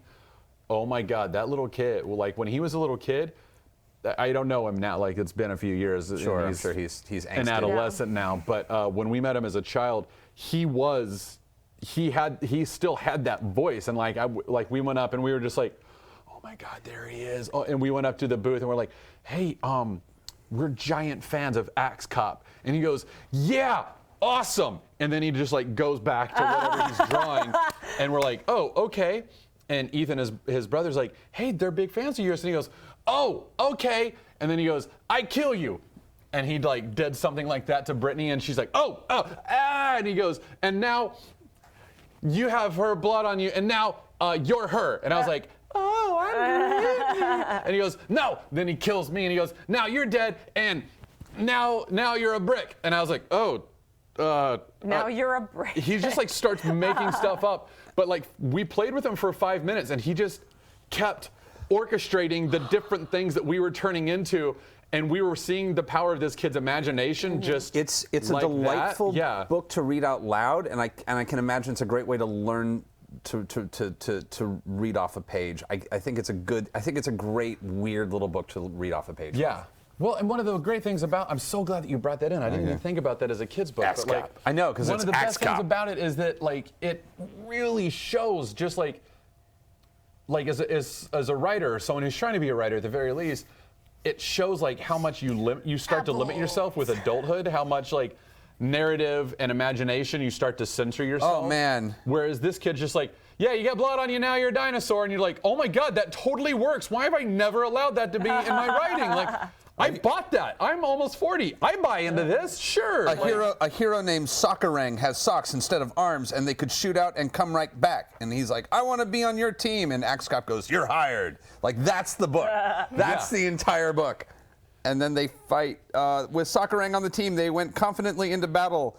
Give us back Leaf Man's powers. And then a talking dog uses his power of speech and sings a song that's Tick-Tock, the mouse ran up the cloud. It's like, it is Dadaist, but beautiful. Brittany and I have the plushie, the stuffed animal plushie of.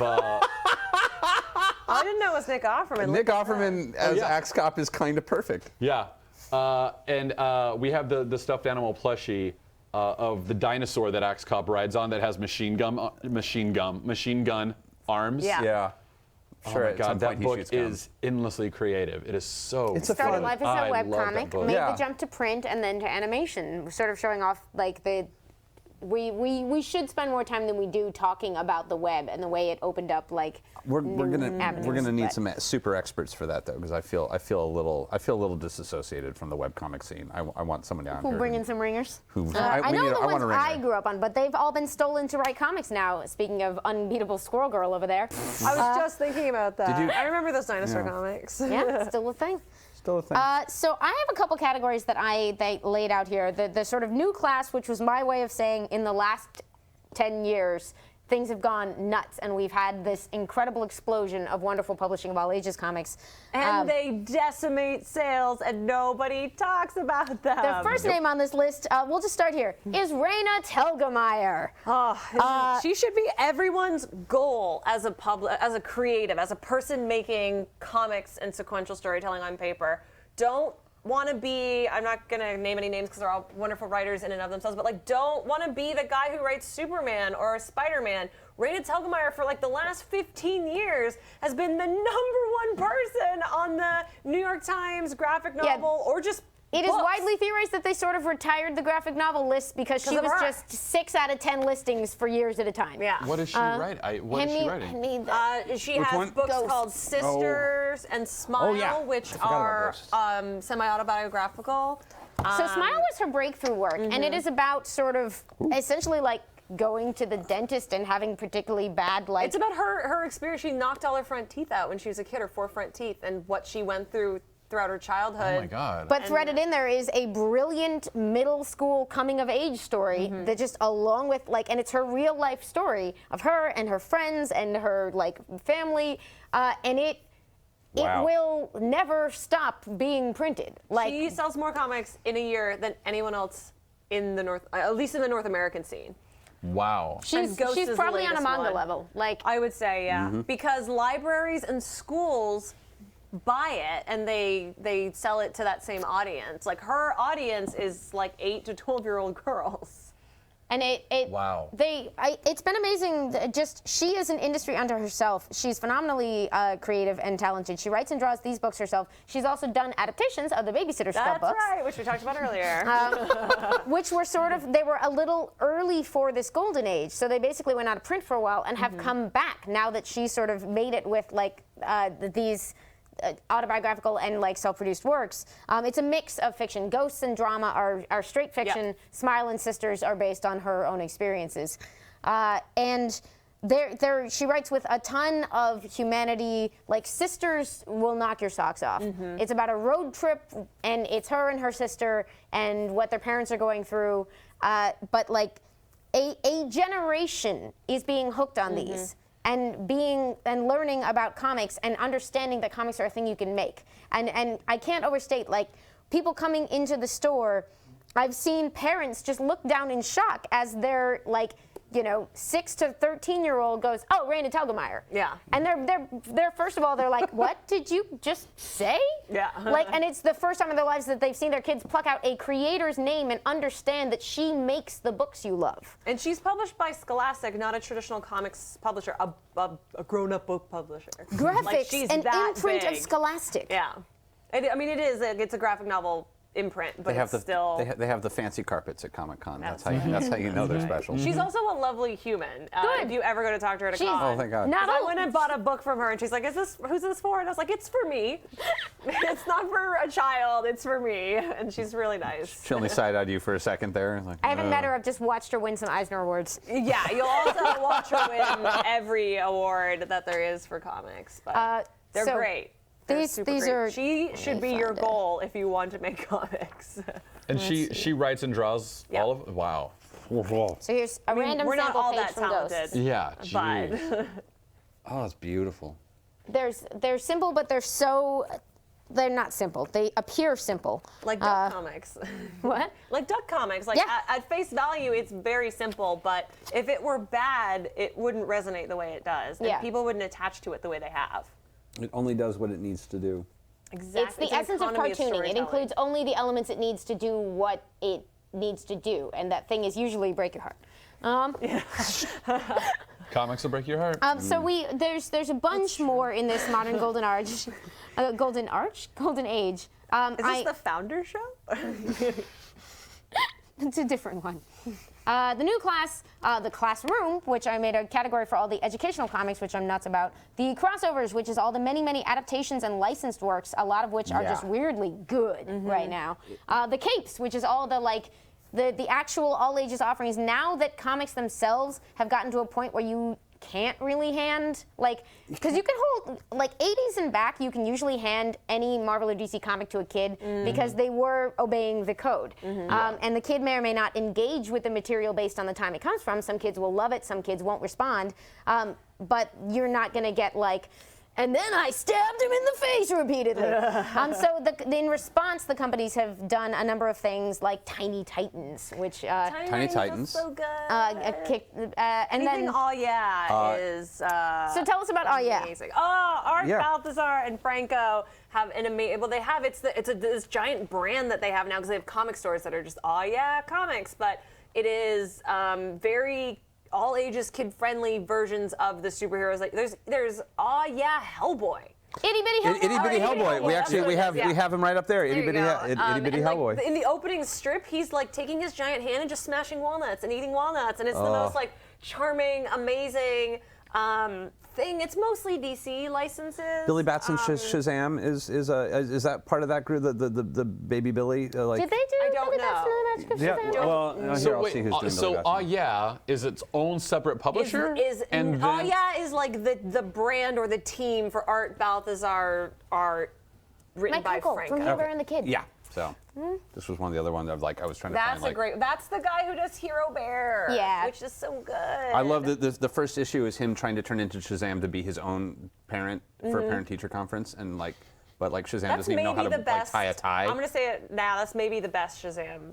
It's series really, I'm ever. finding it really, Jeff Johns. really endearing. I know you're watching. It was interesting. You never know. And We get a it, I weird- think, was a little bit ahead of its time. There have been some really wonderful all-ages takes, especially on the big two characters, that haven't lasted long. We've discussed before Chris Samnee on Thor the Mighty Avenger. So good. I think with Roger Langridge, maybe. Which, Superman Family was really good and only I Yeah. think 2 volumes as well. I'd forgotten about that. but you do have things like Tiny Titans, which is adorable little versions of the DC characters, and went 8 to 10 volumes if you count the revisitings. Yeah. And those are wonderful because they are truly all ages in that they're just funny little jokes, and parents will tend to enjoy them just as much as the kids. And by parents, I mean me behind the counter reading Tiny I didn't know Titans. you were a mom. I am if it gets me off the hook for reading a lot of Tiny Titans. Mother of comic book readers. That same, that yes. same It's team is title. on Superpowers post Rebirth. Yes, they've done a book that's sort of all the major DC Yeah, heroes are which the is great. Trinity plus friends. You'll also never realize how few words and speech balloons you need until you read their books, because Which books are those again? any of the All Yeah books. Okay. Bob Zara and Franco. Yeah. Like Superpowers, because there'll be 4-word balloons with 5 words in them, and you're like, damn, I need a lot more words than this. I'm not a good writer. And the story's very clear and it's very funny. In 20 words. It's embarrassing. Where would you put Gotham Academy? Would that go under capes? Ooh, I didn't do a lot of. I love it. And Yeah. I'd call that almost a tween, but that's a tween book for me. We should have a tween Yeah. category We should. because we're The Eisners finally have a tween have category, good right? content in that area. because Yeah. Miss Marvel is a tween book in my opinion. Yeah. Gotham Academy is a tween book. Where's my Nimona? It's so this is tweens on up, But but it also started life as a webcomic. this is I think whatever year this was, 2015, maybe when this print came out. Literally my favorite book of that year. I have met Noelle and I try not to be weird about it, but she's a genius. Oh yeah. Literally a genius. Nobody who writes their first graphic novel and draws it should ever be as good Friend of as the channel. Noelle Stevenson. Friend of the channel. Yeah. Friend of the channel. Gotta catch them all. This is about a sort of bad attitude girl who wants to be the sidekick to the kingdom's worst supervillain who is not looking for a sidekick. Who's also not that villainy. Yeah, and the over end. time it's sort of like, who is the bad guy? What's the deal with you? But it's also, in the meantime, it's funny and it's moving, and once again will break your heart. I love this. This is them breaking into a bank. I think once he's finally reluctantly accepted her. Now, if you'll She just just show me basically to your won't vault. leave, so. Yeah. And that's how you get any job, really. You don't stop asking. That's how I got on this show. I was about to say, just- that's how I ended up here. Certainly. Yeah, that's certainly how I ended up here. I just every other day I'd show up and be like, "Hey, how about now? No, cool. I'll see you in a couple days." You think that works with Warner Brothers? Yes. Because I really want to be Carrie Kelly. I'm just gonna keep putting that out there, and maybe it'll happen someday. You should see if you do a web series of you as Carrie Kelly and just I did 31 episodes of a Star Trek web series, and I'm not on Discovery yet. What's Give up? it time. well, you need to do 30. I in no way worked on a Batgirl web series. Can't. That didn't happen. I can't, because now there's rules about Star Trek fan films, and if we make one more, we can get sued. There's rules. So I have a huge list of names, but I should give you guys some chance. Now that we've made it to the last 10 years and anything is on the table. I had a weird discovery actually from Action Lab. Action Lab has a great YA imprint. I think most people know them because they're adult. It's not adult like porn, but it's a mature. Their mature imprint is more sensational, and I think gets more coverage. But Princeless and This was what put them on the map for us, was Princeless. Are huge. Hero Cats. Hero Cats.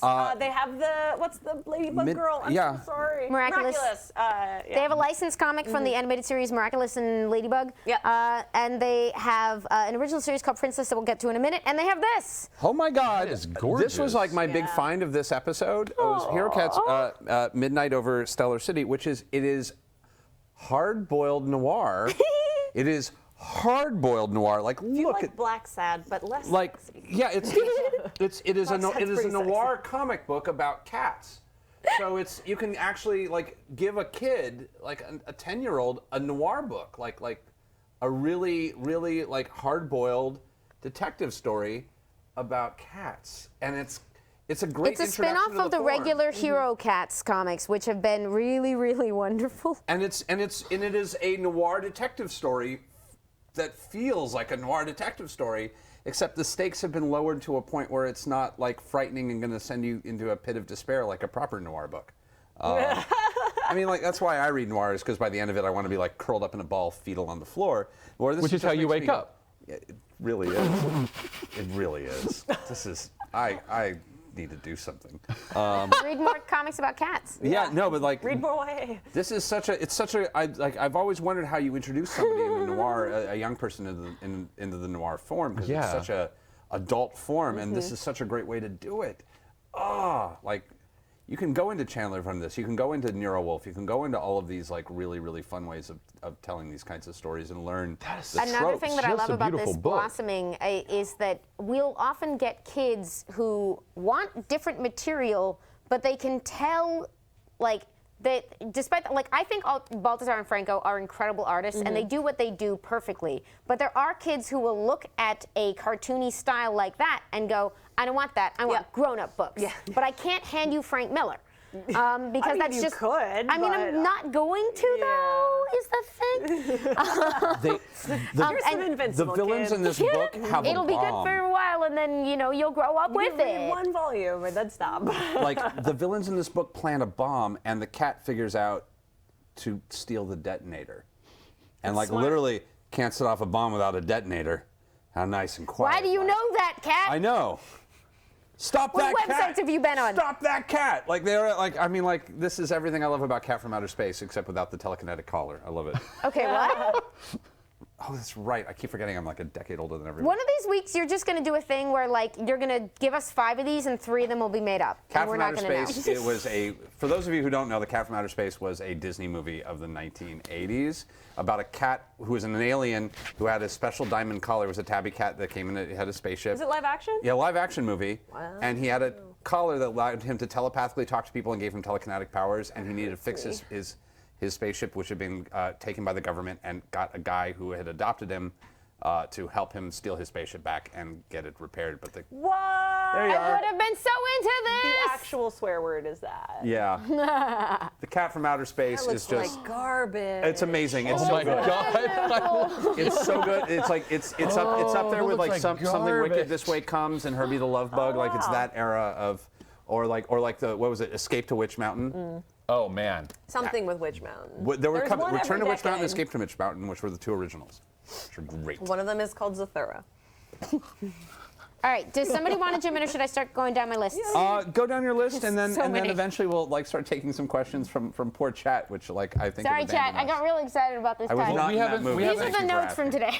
Let's talk about Lumberjanes. Lumberjanes! Love Lumberjanes. Nimona. That is that boom or kaboom? That's Kaboom. is that a kaboom? Boom Boombox. Archaea. A book Oh, it's too. Boombox. That's right. So, Oh, Boombox. That book was turned down by publishers before it got to Boom. No, it and wasn't. Oh yeah, it was. And the hilarious thing is right after it hit and it got as big as it did, you could watch the other publishers being like, shit. And then if you can look at their specific output and you can see where they're trying to do Lumberjane stuff. We need a Lumberjanes. Yeah. Where's our There's- Lumberjanes? I think it'd be rude to call it out, but there's a series that just started this year that is like legit. It's just Lumberjanes. Like the character designs are the same. There's a map on one of the covers. Is it like adolescent radioactive black belt hamsters? That was a real thing. Adolescent radioactive black belt hamsters, real thing. It's a smaller title. look than it up. that, But yeah, it's- like, not yeah, teenage, Yeah, yeah. very, very that. And it's I get it. You want to copy stuff that's popular, but it made such a splash that it's funny to see everyone reacting to it the way they have. We'll talk. Especially when they turn it down. Yeah. Oh my God, I love stories like that. There's a couple. happens so often. You could tell too, especially the next actually- year. There were a couple like talent hunts and stuff, or like open script submissions, and they're like, we want like YA 4 girls adventure stories. I'm like, you rejected Lumberjanes. Got it. Boom. Yeah. And Lumberjanes found the correct home because ultimately one of the co-creators is editor Shannon Waters, who has. You all have heard me talk about Shannon Waters. She built Boombox, the imprint at Boom that has been publishing most of the direct to Amy's Heart material for the last 6 years. She just has my number in some kind of way. But I think a missing link that I should make sure to put in here that probably should have gone, I don't know where it goes in the timeline, was the a little bit ahead of its time DC line, Minx. Yes. Whoa. Who is a star at DC now, especially their like quote up and coming female careers. Joelle Jones did a Minx line. I had totally forgotten about this. Yeah, that's their like pseudo manga 14 tween girls. They line. tried And a there's some line real good of stuff in there. yeah. I had totally forgotten. These two are both superstars. You've met Cecil Cacciolucci. She was on our show when we did Young Animal. This book, I'm delighted to say. Cecil's great. Yeah. Favorite Young Animal book. Oh God. Which? So Shade. Oh my God, Shade's so good. Yeah. So this book is called The Plain can't pick Janes. a It favorite, is it's too about much. a girl whose family moves. Young Animal, so good. When Jane is forced to move from the cool confines of Metro City to the suburbia, she thinks her life is over. But there in the lunchroom at the reject table, she finds her tribe, 3 other girls named Jane. It's up to Main Jane to convince the girls to form a secret club called Plain. People loving art in neighborhoods. They are art anarchists. But can art really save a group of misfits from the hell that is high school? I need to It's know. the best and most can authentic save you, version. But hold in there, it gets better. Yeah, it's the best version of that premise you can imagine. And it was written by Cecil and art by Jim Rugg of Street Angel. And it is one of my very favorite things. And then, unfortunately, the line, I think, didn't meet their hopes for it. In, the economies being what Things they are happen. or whatever. Yeah. I believe this was also overseen by Shelley Bond. I'm not That sure on that. sounds correct. but- Good things end all the time. It doesn't mean that they Yeah. were not good.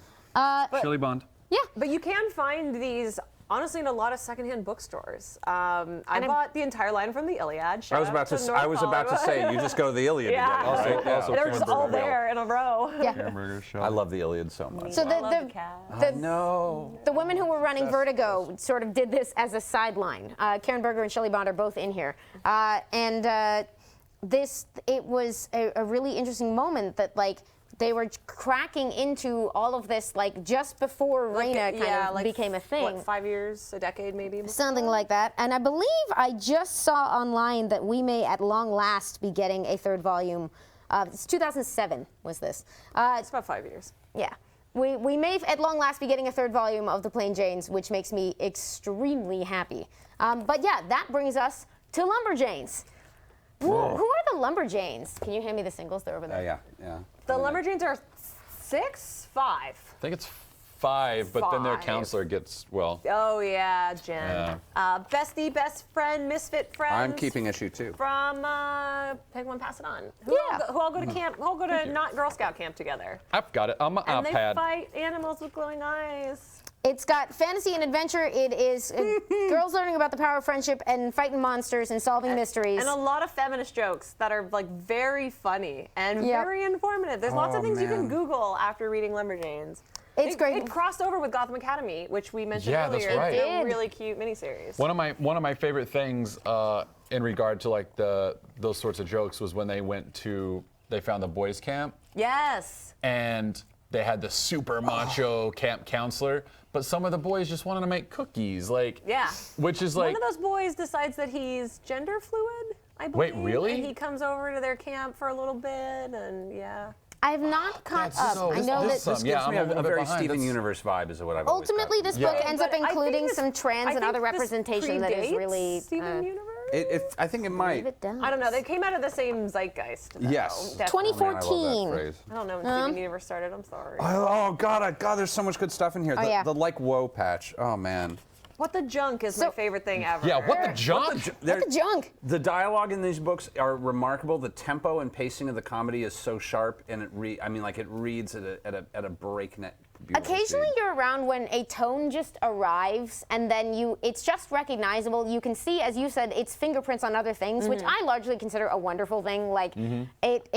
it arrived and proved that this audience was real and that this style was viable. And then, and it is the work, interestingly, of a group created by Shannon Waters, Grace Ellis, and Noelle Stevenson. Written originally by Noelle and Grace, illustrated by Brooke Allen for these early ones. They've had a number of contributors, including some of those great, like, missing link people who were ahead of their time have written on, like, the one-shots and the annuals. Yeah. And they've assembled a really wonderful roster of this book over time. I'm gonna, this is the end of the first issue. Just what the junk is going on here, anyway. But it's very beautiful. And then you get, of course, the mixtape for each character that was in the back of the early issues. Wait, what? I also feel like if This you, is April's mix CD. if you like River Adventure Mix of Doom. If you like Welcome God, to 'cause Night Vale, this has a lot of Yes. threads of that in like the Yeah. weird mysticism that goes on, but just in a much more kid-friendly way. Like nobody's being murdered. Yeah. But it's still and mysterious. You know what's interesting about, like, one of the things that I loved about this was that an adult captured the voice of Malachi. Like, this feels like it could be written by a child. Like, and I Yes, mean in that the in best the way most possible. most complimentary Man, way. well, Like, They seem to Stevenson, how remember do you what do it's that? like to be a kid. exactly. Yeah. And it's just like that's one of the things that makes it so enjoyable is that you have that pace and originality of a child's imagination. But with the skill and prowess and sophistication of an educated adults. adult, you know, Yeah. and It's the fun and clever that you remember your Saturday morning cartoons being, but if you went back and watched them, they're not. They're yeah. not. Because I- every time I I go just- back and watch Mask, it's not that clever. I'm going to try poor to. Mobile Armor Strike Command. Here's where you discover that they are attending Miss Quinzella Thisquin Penaquical Thistle Crumpets Camp for, pasted over, hardcore lady types. Friendship to the max. A thing that we incessantly said to each other throughout 2014 as a result of this book coming out I feel because like we they're are at jerks. the other end of the lake of Camp Firewood and Tiger Claw. Sorry. But yeah, like I mean, this book is so speaking my language. It's like all the weird mystic stuff. It has a very like Gravity Falls sort of feel Yeah. in a Which lot of again ways. came out around the same time. Yeah. It's like I just It's such this a- is like so my language, like so right up my alley. Like not to make it about me, but like No, but it is a book for everybody. Like I've yet to meet anybody who giving it a read hasn't enjoyed it. It is just That's so true, yeah. pleasing on every If you level. can't seem to appreciate what's special about it, I'm suspicious of you. I feel It's that. like I have a couple books like It's that. okay if you don't like it. It's fine. Everyone's Is allowed it? their own taste. Yeah. But Is it? everyone has their own taste. Sorry. But we just probably won't be friends. No. I mean, And that's okay. We'll be friends the way that we're friends, but not like, Yeah. yeah, not like. oh, the Shots fights begin. fired on them all ages episode. Yeah. War is for children as well. Had a Well, weird week, according man. to the Middle Ages, it surely was. So this is I think I'll segue from here into one of the, like, a great thing to do if you especially are a parent or a librarian looking for guidance, just to make sure I get this out of the way, is that it's worth paying attention to publishers. Pay attention to, like, Boombox up here. It means that Shannon Waters found this project and put it together and made it happen. And she's going to have tastes that you might enjoy in other things. For instance, if you would like James Tynan and Ryan Tsai, I don't know how to Ryan say your name. Tsai. Ryan Tsai. Yeah. The Backstagers, which is more of a teen book, Yeah. but it is about a boy coming to an all-boys school and finding his place in the theater department, and also there's monsters and kissing. It's a delightful book. In the same way that if you're interested in writing stuff like this, these are the kind of people you want to pitch to, people who are producing those types of projects who would get the voice that you're going to. You don't want to pitch a YA book to Steve Wacker. He's great, but he doesn't do this stuff. On the other hand, paying great attention to that, like, this is a little maybe too deep, but like I've noted before the fact that shortly after Shannon Waters found a bunch of my favorite web people and got them to start doing comics, a few years later, Will Moss at Marvel found a bunch of those same people and got them to come do Marvel comics, and a whole side of the universe kind of opened up, specifically with, I just have to shout it out at some point today. Can you hand me my Squirrel Girl? Yes, of course. We eventually like needed to Hellcat was a confront. piece of that as well. Yes. needed to confront this eventually. Oh yes, definitely. Patsy Walker Hellcat, the unbeatable Squirrel Girl, in a different office, Kamala Khan, Ms. Marvel, there has been a sort of renaissance of I can actually hand this to all ages, and I mean all ages comics. All age comics. Within the Marvel Universe. On the DC side, we've had Gotham Academy in that same vein. And this is the positive side of like, somebody proving that a tone is viable and an audience is real can open the doors for something that would have been like, it's too weird, no one will get it. Yeah. It's such the ultimate expression of that notion that I love of when people would ask, how do I get a job writing or drawing for Marvel or DC? It's like, well, step one is make comics. Well, it's write and draw the thing you want. Right, make a comic. Because if you want it, other people will want it, and then the publishers will notice. I know And if that's no not one the else answer wants it, anyone then- wants, but That is. So here's John Allison, Such an who Edward proved Gorey this cover. by just making his own incredible comics for the last 2 decades online in this ever-evolving, weird little British village universe. yeah. We should have an He- entire John he Allison comes episode. like straight from Comixology, Submit, like super indie, do-it-yourself comics. And again, he made the comics he wanted to see, and people noticed, and now he's got.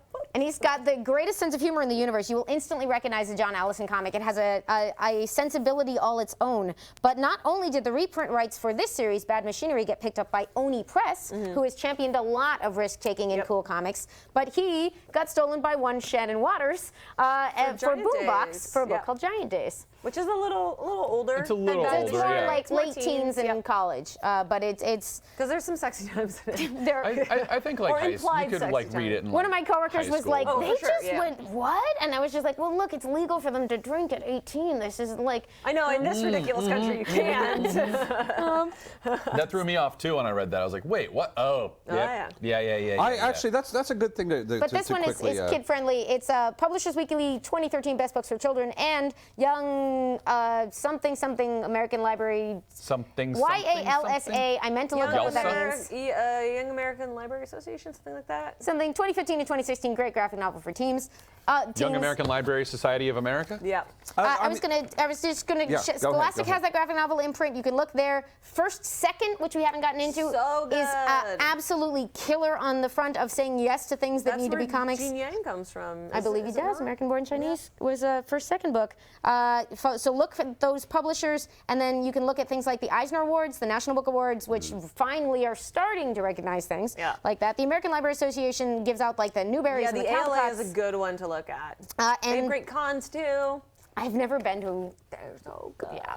And then there's the School Library Journal actually runs a very consistent blog called Good Comics for Kids. So you can find a lot of detail. Like they will do things that are a little beyond my ability to be like, this is 4th through 6th grade, which is a little finer point than I can put on most of this stuff. But there are resources You out remember there. 4th grade? I mean, I remember 4th grade, Boy, but I I can't. remember it well. I get really Please read frozen it in up the when 4th I'm like, grade, Amy. what's Mine's okay complicated. for the. I wasn't reading comics in 4th grade. I wasn't know. either. We were asking what was our first comic and what comic would we recommend to was like a very first comic. Like that's a What I was don't know what I our would first recommend. comic? That's a- Because my first comic was Cable. So like that yeah, doesn't. no, but like that's Asking what a first comic is a tough question. It's a question I'm sure all of us get asked a lot. Yeah.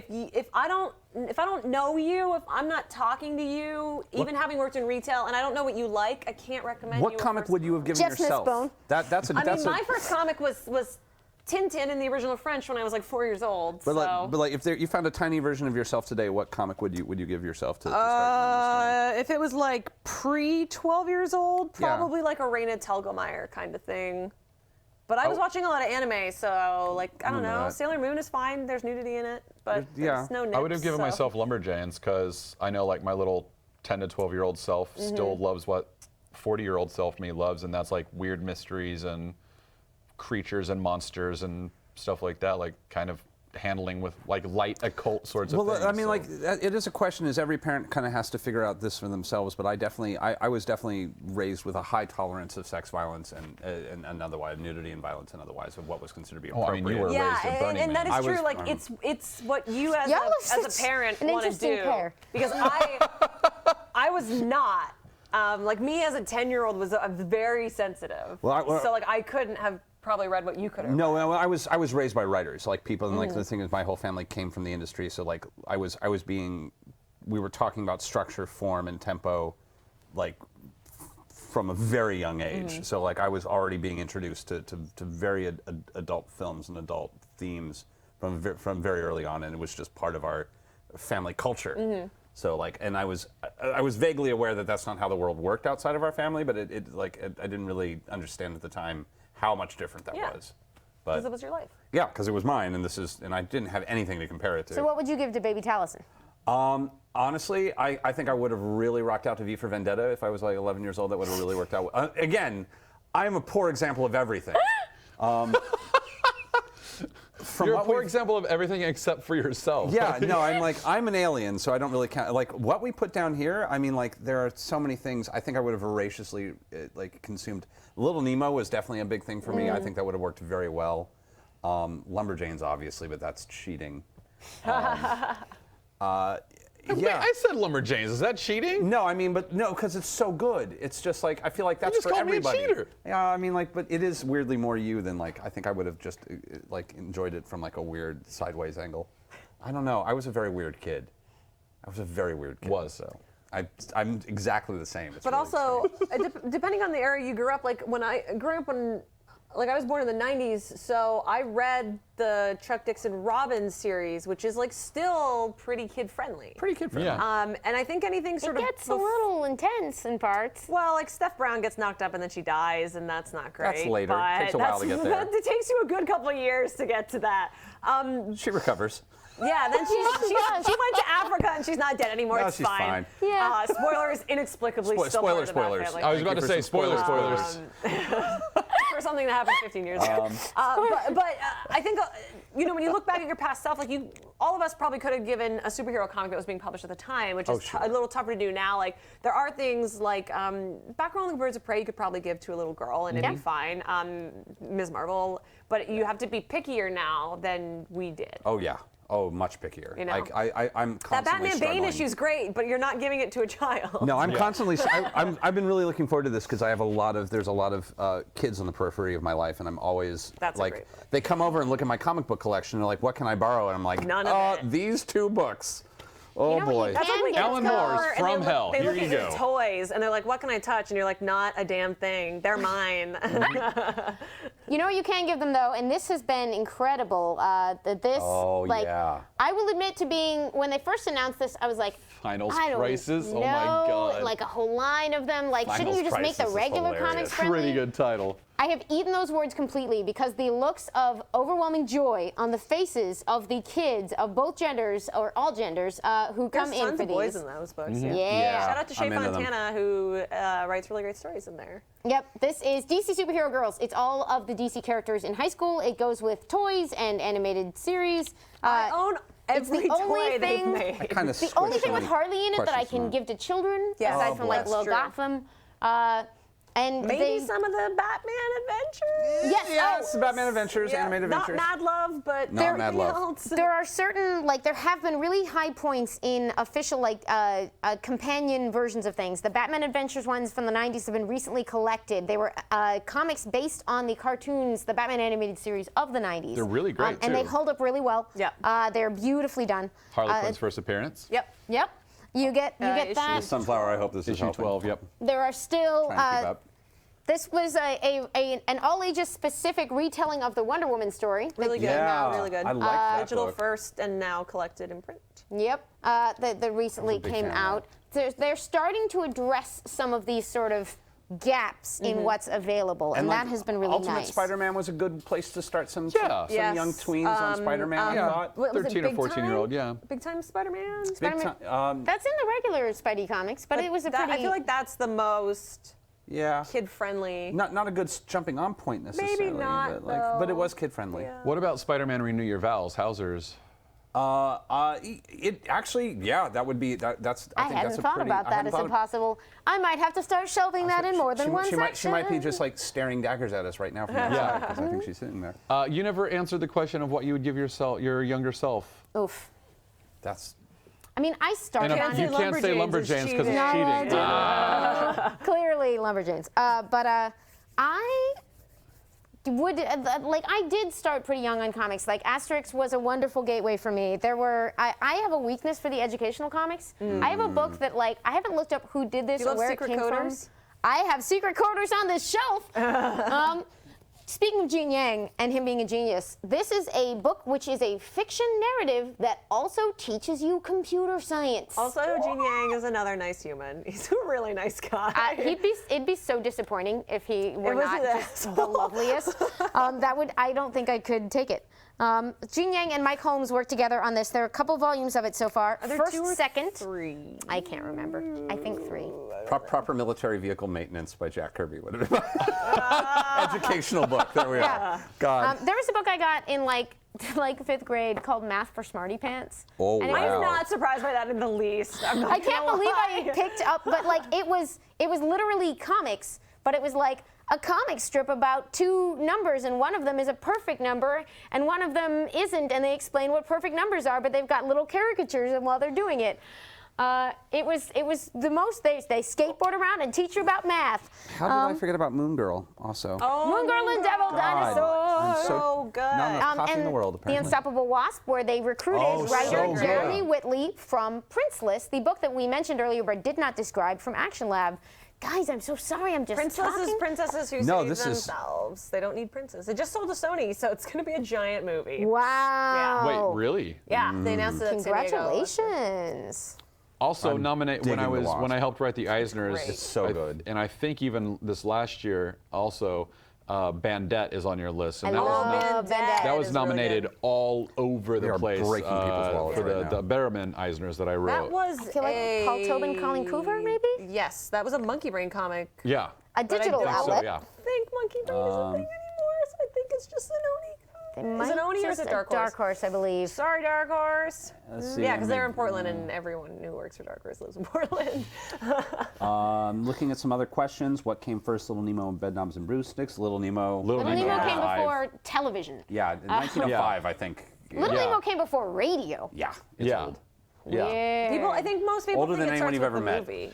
And what's interesting, one of the things that I never realized about the comics in those days was that we're so used to comics in our newspapers just being a tiny little strip. Oh, yeah. But back in that day, it was a full page, like it was beautiful, and it was like the whole giant newspaper page. They have occasionally reprinted them at the appropriate size, and they keep going out of print, which makes me crazy. But I don't they're think they so sell beautiful. them. It was I know, Little probably Nemo not. was so popular apparently that it was turned into a live stage musical in 1907 with one of the highest budgets of the time. Excuse me, we Whoa. need to put it on. $100,000 budget with a like I'm reading. In 1907 money? In 1907, $100,000. What is that after inflation? That's $1 billion. That's Math. that's math. Amy read math for Gene the first Yang, time. oh God, help us. This is an iPad. Someone asked. Have you seen the Babysitter's Club graphic novel adaptation by Yes. Raina Raina Telgemeier. Telgemeier? People are that's there's some love from Mommy Panda for that. Awesome. They're great. Yeah. What, kids are great Marvel stories. DC have you stuff. read Bolivar? I haven't read that yet. I included know- that because they were kind enough to send that to our offices, but I haven't yeah, read it yet. It I looks haven't read really it yet. It good. looks really good though. It's reviewing really well, so it's Yeah. probably good. It is about a kid who lives next door to a dinosaur. Oh, what? I know. want to be that kid. We are extremely Children love excited about dinosaurs. this. No, there's your little card. Yeah. Oh my God, that's that's so beautiful. pretty. Let me just open Oh this yeah. up here. Oh. Aww. This is New York City Radio. Oh, that reminds me of like the 101 Dalmatians. Yeah. Next Friday, the mayor will appear at the Natural God, that is History Museum beautiful. to open a new exhibit on How do you dinosaur do fossils. that? How do you draw that? How do humans make these I think things? that's How The does historic someone exhibit draw contains this? new evidence, if that's not hand painted, I'll be Proven. extra impressed. once and for all, how dinosaurs became extinct. Excuse me. Yep. One New Yorker, please. Yep. Amazingly, the evidence has been sitting in the museum archives unnoticed for decades.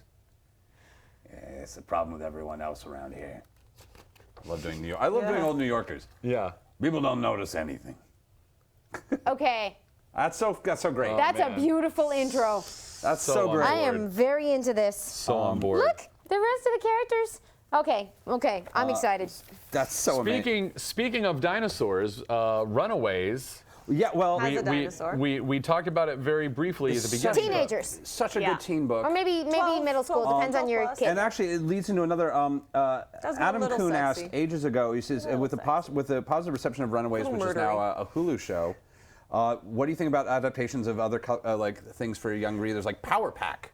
If we all do. I've No, been you know saying that what? they should do Young Avengers with Kamala Khan as like a Big Hero 6 style animated Oh my show. God, Yes. Kamala with the canon Young Avengers, though? Yes, with the well, you can put whoever you want, but I would do it with the canon ones because I live for them. I also, I mean, I also love the young adult Avengers, like the 19 to 22-year-old group, and I also know that those teen kids are really fun. Like I love that big rave that was the last two issues of the The Gillen McCovey Young Gillen Avengers. McCovey one. Yeah. Is such a It's mostly the same team except without Speed yeah and well, with Loki and Speed is a America. person. and but those they have so many splash pages in those last two issues that are just every teen character Yeah. in the Marvel universe, and you want to see them all hanging out together. Yeah. It's amazing. I know. There was talk when Marvel first started their whole cinematic universe. Like Power Pack was one of the titles they were trying to figure out. Apparently, That would they have have been like 20 more movies planned, so which makes me God. that makes me so anxious when I heard that. I was like, that's so many movies. That's so many more I'm gonna die. I'm so gonna Power die Pack before is you finish your probably one cinematic of them. universe. That's how I feel about Star Wars. I'm There's- gonna die before Star Wars ends. Yeah. I don't think Star Wars is There's, going to there's end, that, so there's it's that probably, weird yeah. Yeah. teen reboot that they're doing of Cloak and Dagger that I have no idea if it's going to be. Dude, have you seen the Good. trailer for it? Yeah, and it's I like, like I'm the like, trailer. The I trailer like looks the trailer. great. I'm definitely like, boy, I can tell you only had $10, but you made it look like $150. You made it look great. You made it And look you know like what? $150. Sometimes, That so- Runaways show I like. I'm enjoying. I need to Runaways. talk to y'all in detail about every element of Runaways. My I only didn't thing know about how much my heart Runaways was still is in it. I hate having to wait. Yeah. That same. I'm just like, if you're gonna, it's like Star Trek Discovery. If you're gonna put it on a bingeable format, binge it. put it all out there. Yeah, that's the way I felt too. Because like we watched those first 3 episodes in a couple days, and I was like, And wait, we have to. And wait, it's we a have slow to burn. wait. That we have book's to. that show's a slow burn. I was like, Runaways? you're making this So is like the book. old TV. and I forgot how I this don't mean works. that critically, but No, it is a slow burn. It was back when they were like really into like taking their time. well, it was Well, it's part of 3 the, issues that, it was like, part of the tsunami imprint. Yeah. And it was like the only thing that survived from that. I really liked the weird not X23 book there. I gave that to my Yes. little sister and she really dug Yeah. that. The what was it called? I'm blanking. on the- Wolverine? It was before she was it was Wolverine. it was NYX. Oh NYX. yes, yeah. Her introduction. I bought that book for my little sister when she was. That was younger when they for had that Christmas. really weird house style. Yeah. Where like everyone had belly tops and like they were angly. That was And then and then that we was grew out of that. that was Yeah. very much my sister. Like I was like, here's a book kind of for you because you're this kid. NYX interested me, but was actually sort of like, it had too many sort of adult themes. It like is a little was, adult and, that and- line. That was very my sister. but like it gave us like it was the introduction of X23, and I had neglected actually that was a previous sort of attempt to let youthful styles and content material relevant to younger people into the comics universe. It sort of did the I had same missed thing, that. or tried to do the same thing that Minx did, but like even less successfully, dare I say? No, Except Runaways, which has left a Runaways permanent is impact. Is like the only thing that came out of it. No, and NYX didn't turn my little sister into a comic book reader, but at least made her slightly more respect what it was that I do, which was nice. But like that's what it's vying for is this market that Yeah. interestingly people still think don't read comics. I got to mention that it might No be matter how time for many us to random do our books sell. 5-minute topic. No, okay. Yeah, we're running It's out time of for the time. 5-minute topic.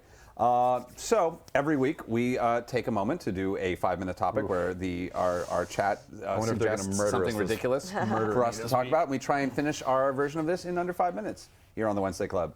This week our topic is pick your favorite comic for all ages and how would you make a gritty reboot? No, why? Why? Whose fault is this? Who gave us this question? I will begin. Who gave us this question? Oh, this was Lady Emphy. Lady Emphy. As a moderator. So now that we're already going, I will start about a gritty reboot of Little Nemo in Slumberland, who is forced to hunt down Freddy Krueger and take out the evil nightmare realms with his power of imagination. That is awesome. So Little Nemo, Little Nemo in Nightmare Land is what I would call it, and it would be Little Nemo fighting the forces of darkness with like the Candy Kingdom and like the corruption of all good dreams. Oh, that's awesome. Gritty reboot, Little Nemo. There you go. Who wants to take the next one? I'll take the next one because I'm already on the screen. Yeah. I love Gotham Academy. I loved it from the second it came out.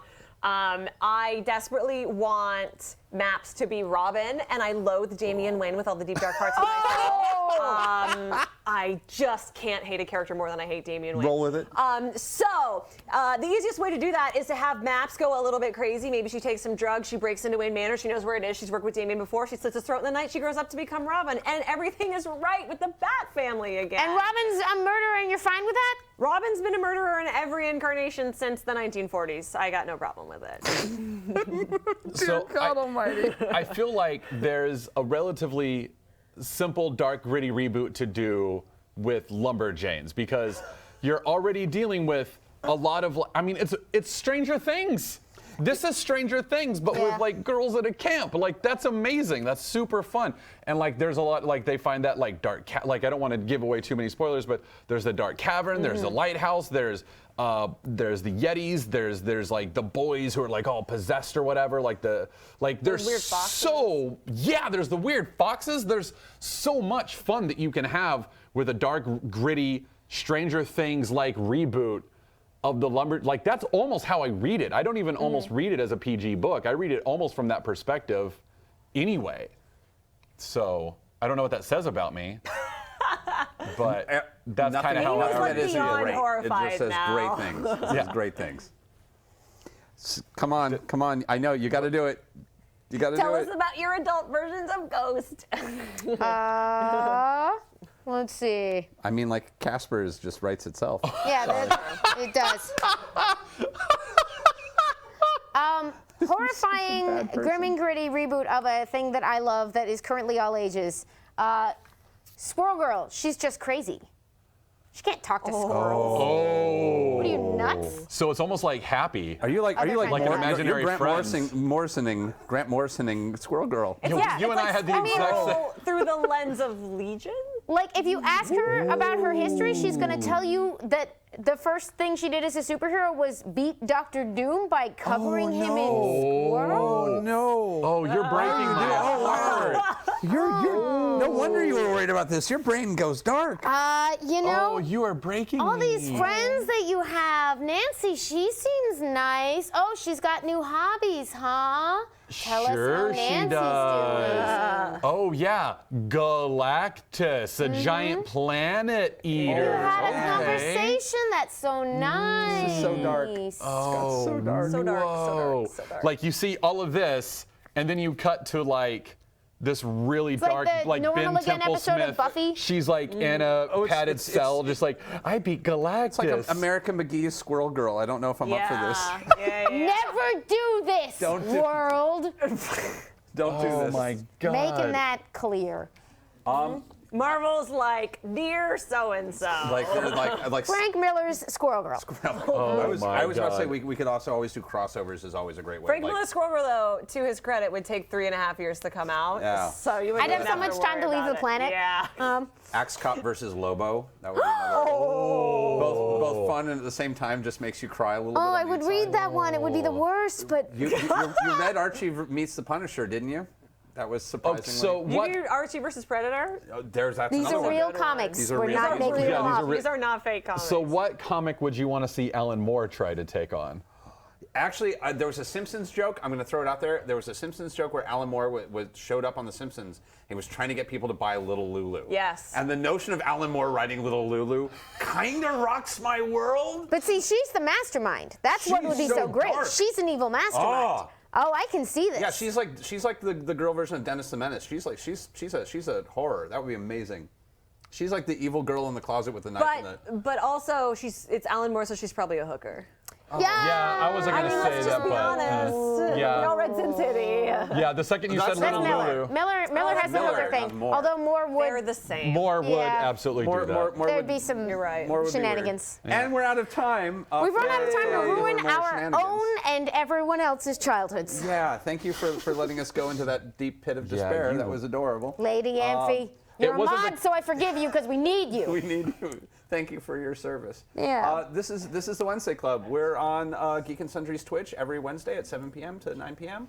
You can catch us at Pacific Time. You can catch us there, and we talk comics. And come join, and maybe your question will get picked. We're also on Project Alpha. And we're also on Project Alpha. If you subscribe to that. Yes. Thank you all. I'm going to shout out my remaining names, and then y'all shout out your remaining names. Zeta the Space Girl, Ben Hackey, El Defo, a huge award-winning story about a girl who has profound hearing loss and her view of the world. Whoa. Space Dumplings by Craig Thompson, which is over there on the table.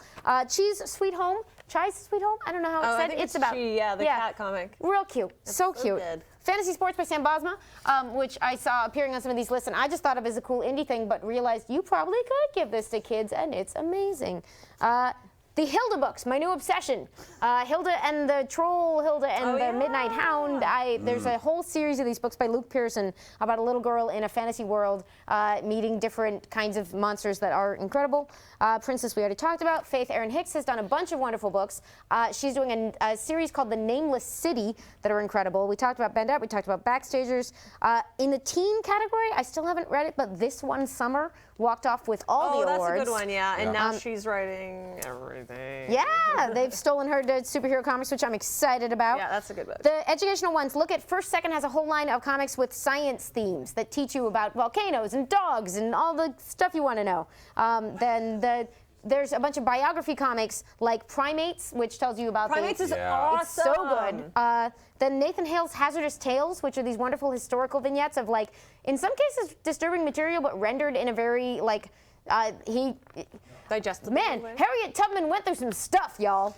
But the book about her that Nathan Hale wrote is a fantastic kid-friendly biography of her. Underground Abductor is the title of that one. March should be on this list. Oh, yeah. Ooh, March. The three-part story of the March on Washington, co-written by John Lewis. I figured, yeah, we're going to cover that another. And then a ton of great licensed comics, which are just unreasonably good right now. After many years of mostly not being great and sometimes being good, the Adventure Time comics have been incredible. Gene Yang is working with the original creators to do Airbender comics. They've now moved on to Korra comics. The Korra comics are really great. Irene And Coe, it's I think, the is queer drawing those. adventure we all wanted it to be. Kids comics are finally including different sexualities and different gender identities. We talked about Lumberjanes has some trans representation in it, which is really nice. The Oz books that have been coming out over the last 10 years, or were coming out, that Scotty Young adapted. And there's more, but I'm going to hand it to someone else because we're running out of minutes. Thank you for letting me go on about stuff. Special magical. guest. Yes. Do you want to? I mean, I didn't bring a list. other than Jupiter Jet, is there anything that we missed that you want to? Oh, Jupiter Jet, go order it. Yay! I'll also mention Over the Garden Walls about Mirror. I was gonna say that one. Oh. Mirror is a fun one that if you want something for the kid who's a little strange with the Oh, mirrors, man, Mirror like, is a it's like weird one, Mouse yeah. Guard 2.0. If for the kid who's a little artistic and a little bit eco-friendly, I'm Not a Plastic Bag is a really fascinating read. I've already mentioned those. I covered a lot of what I wanted to cover, and I actually weirdly it's interesting because it's such a different take on it. But there's a Coraline adaptation. Really? Niels Coraline, Yes. That is not the stop motion animation Coraline. It is a very different take on Coraline, but it's very grounded. It's beautiful. It's beautiful, but it's an extremely grounded book. and Oh it's my not- God, that's it's really not what you're cool. used to for Coraline. It's a very different take. Oh, Pete there's Craig Russell?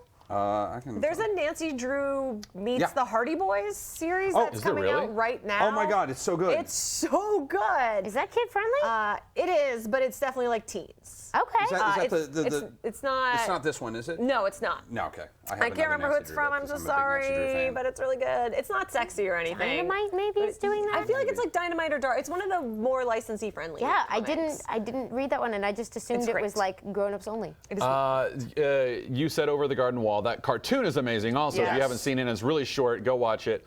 But also, Being Puppy Cat has a great comic that's super fun, and I love that. Also, here's this picture that I think is great. Yeah. This is- the Holy Kitten. Lumberjanes! So that we need to start wrapping it up. We need to We start do wrapping have it up. Oh, we this should do this Christmas gifts. quickly. We'll do it next week. Oh no! Or should we do it really quickly? We have Do we 2 have minutes. time? We don't have 2 minutes. time. We don't have time. We need to give this more time. Normally, this So is we'll do where it next we'd be week. throwing to our next show, which is. But- yeah, sadly, but Ask Your Black Geek Friend is sadly they're off season because it is becoming December, so we are all going off to do other things.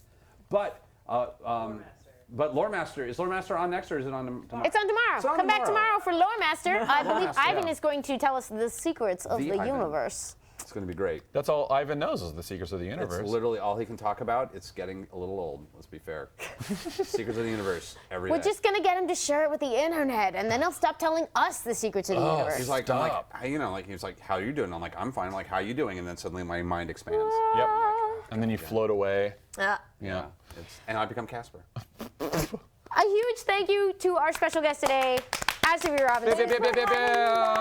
We all read Jupiter Jet. It's fantastic. Make sure to check it out. Yeah, it comes out December 6th in comic book stores all over the world. I know because I called them. 16-year-old girl inherits a jetpack, mysterious power source, turns into a science fiction adventure. 5 issues. Yay!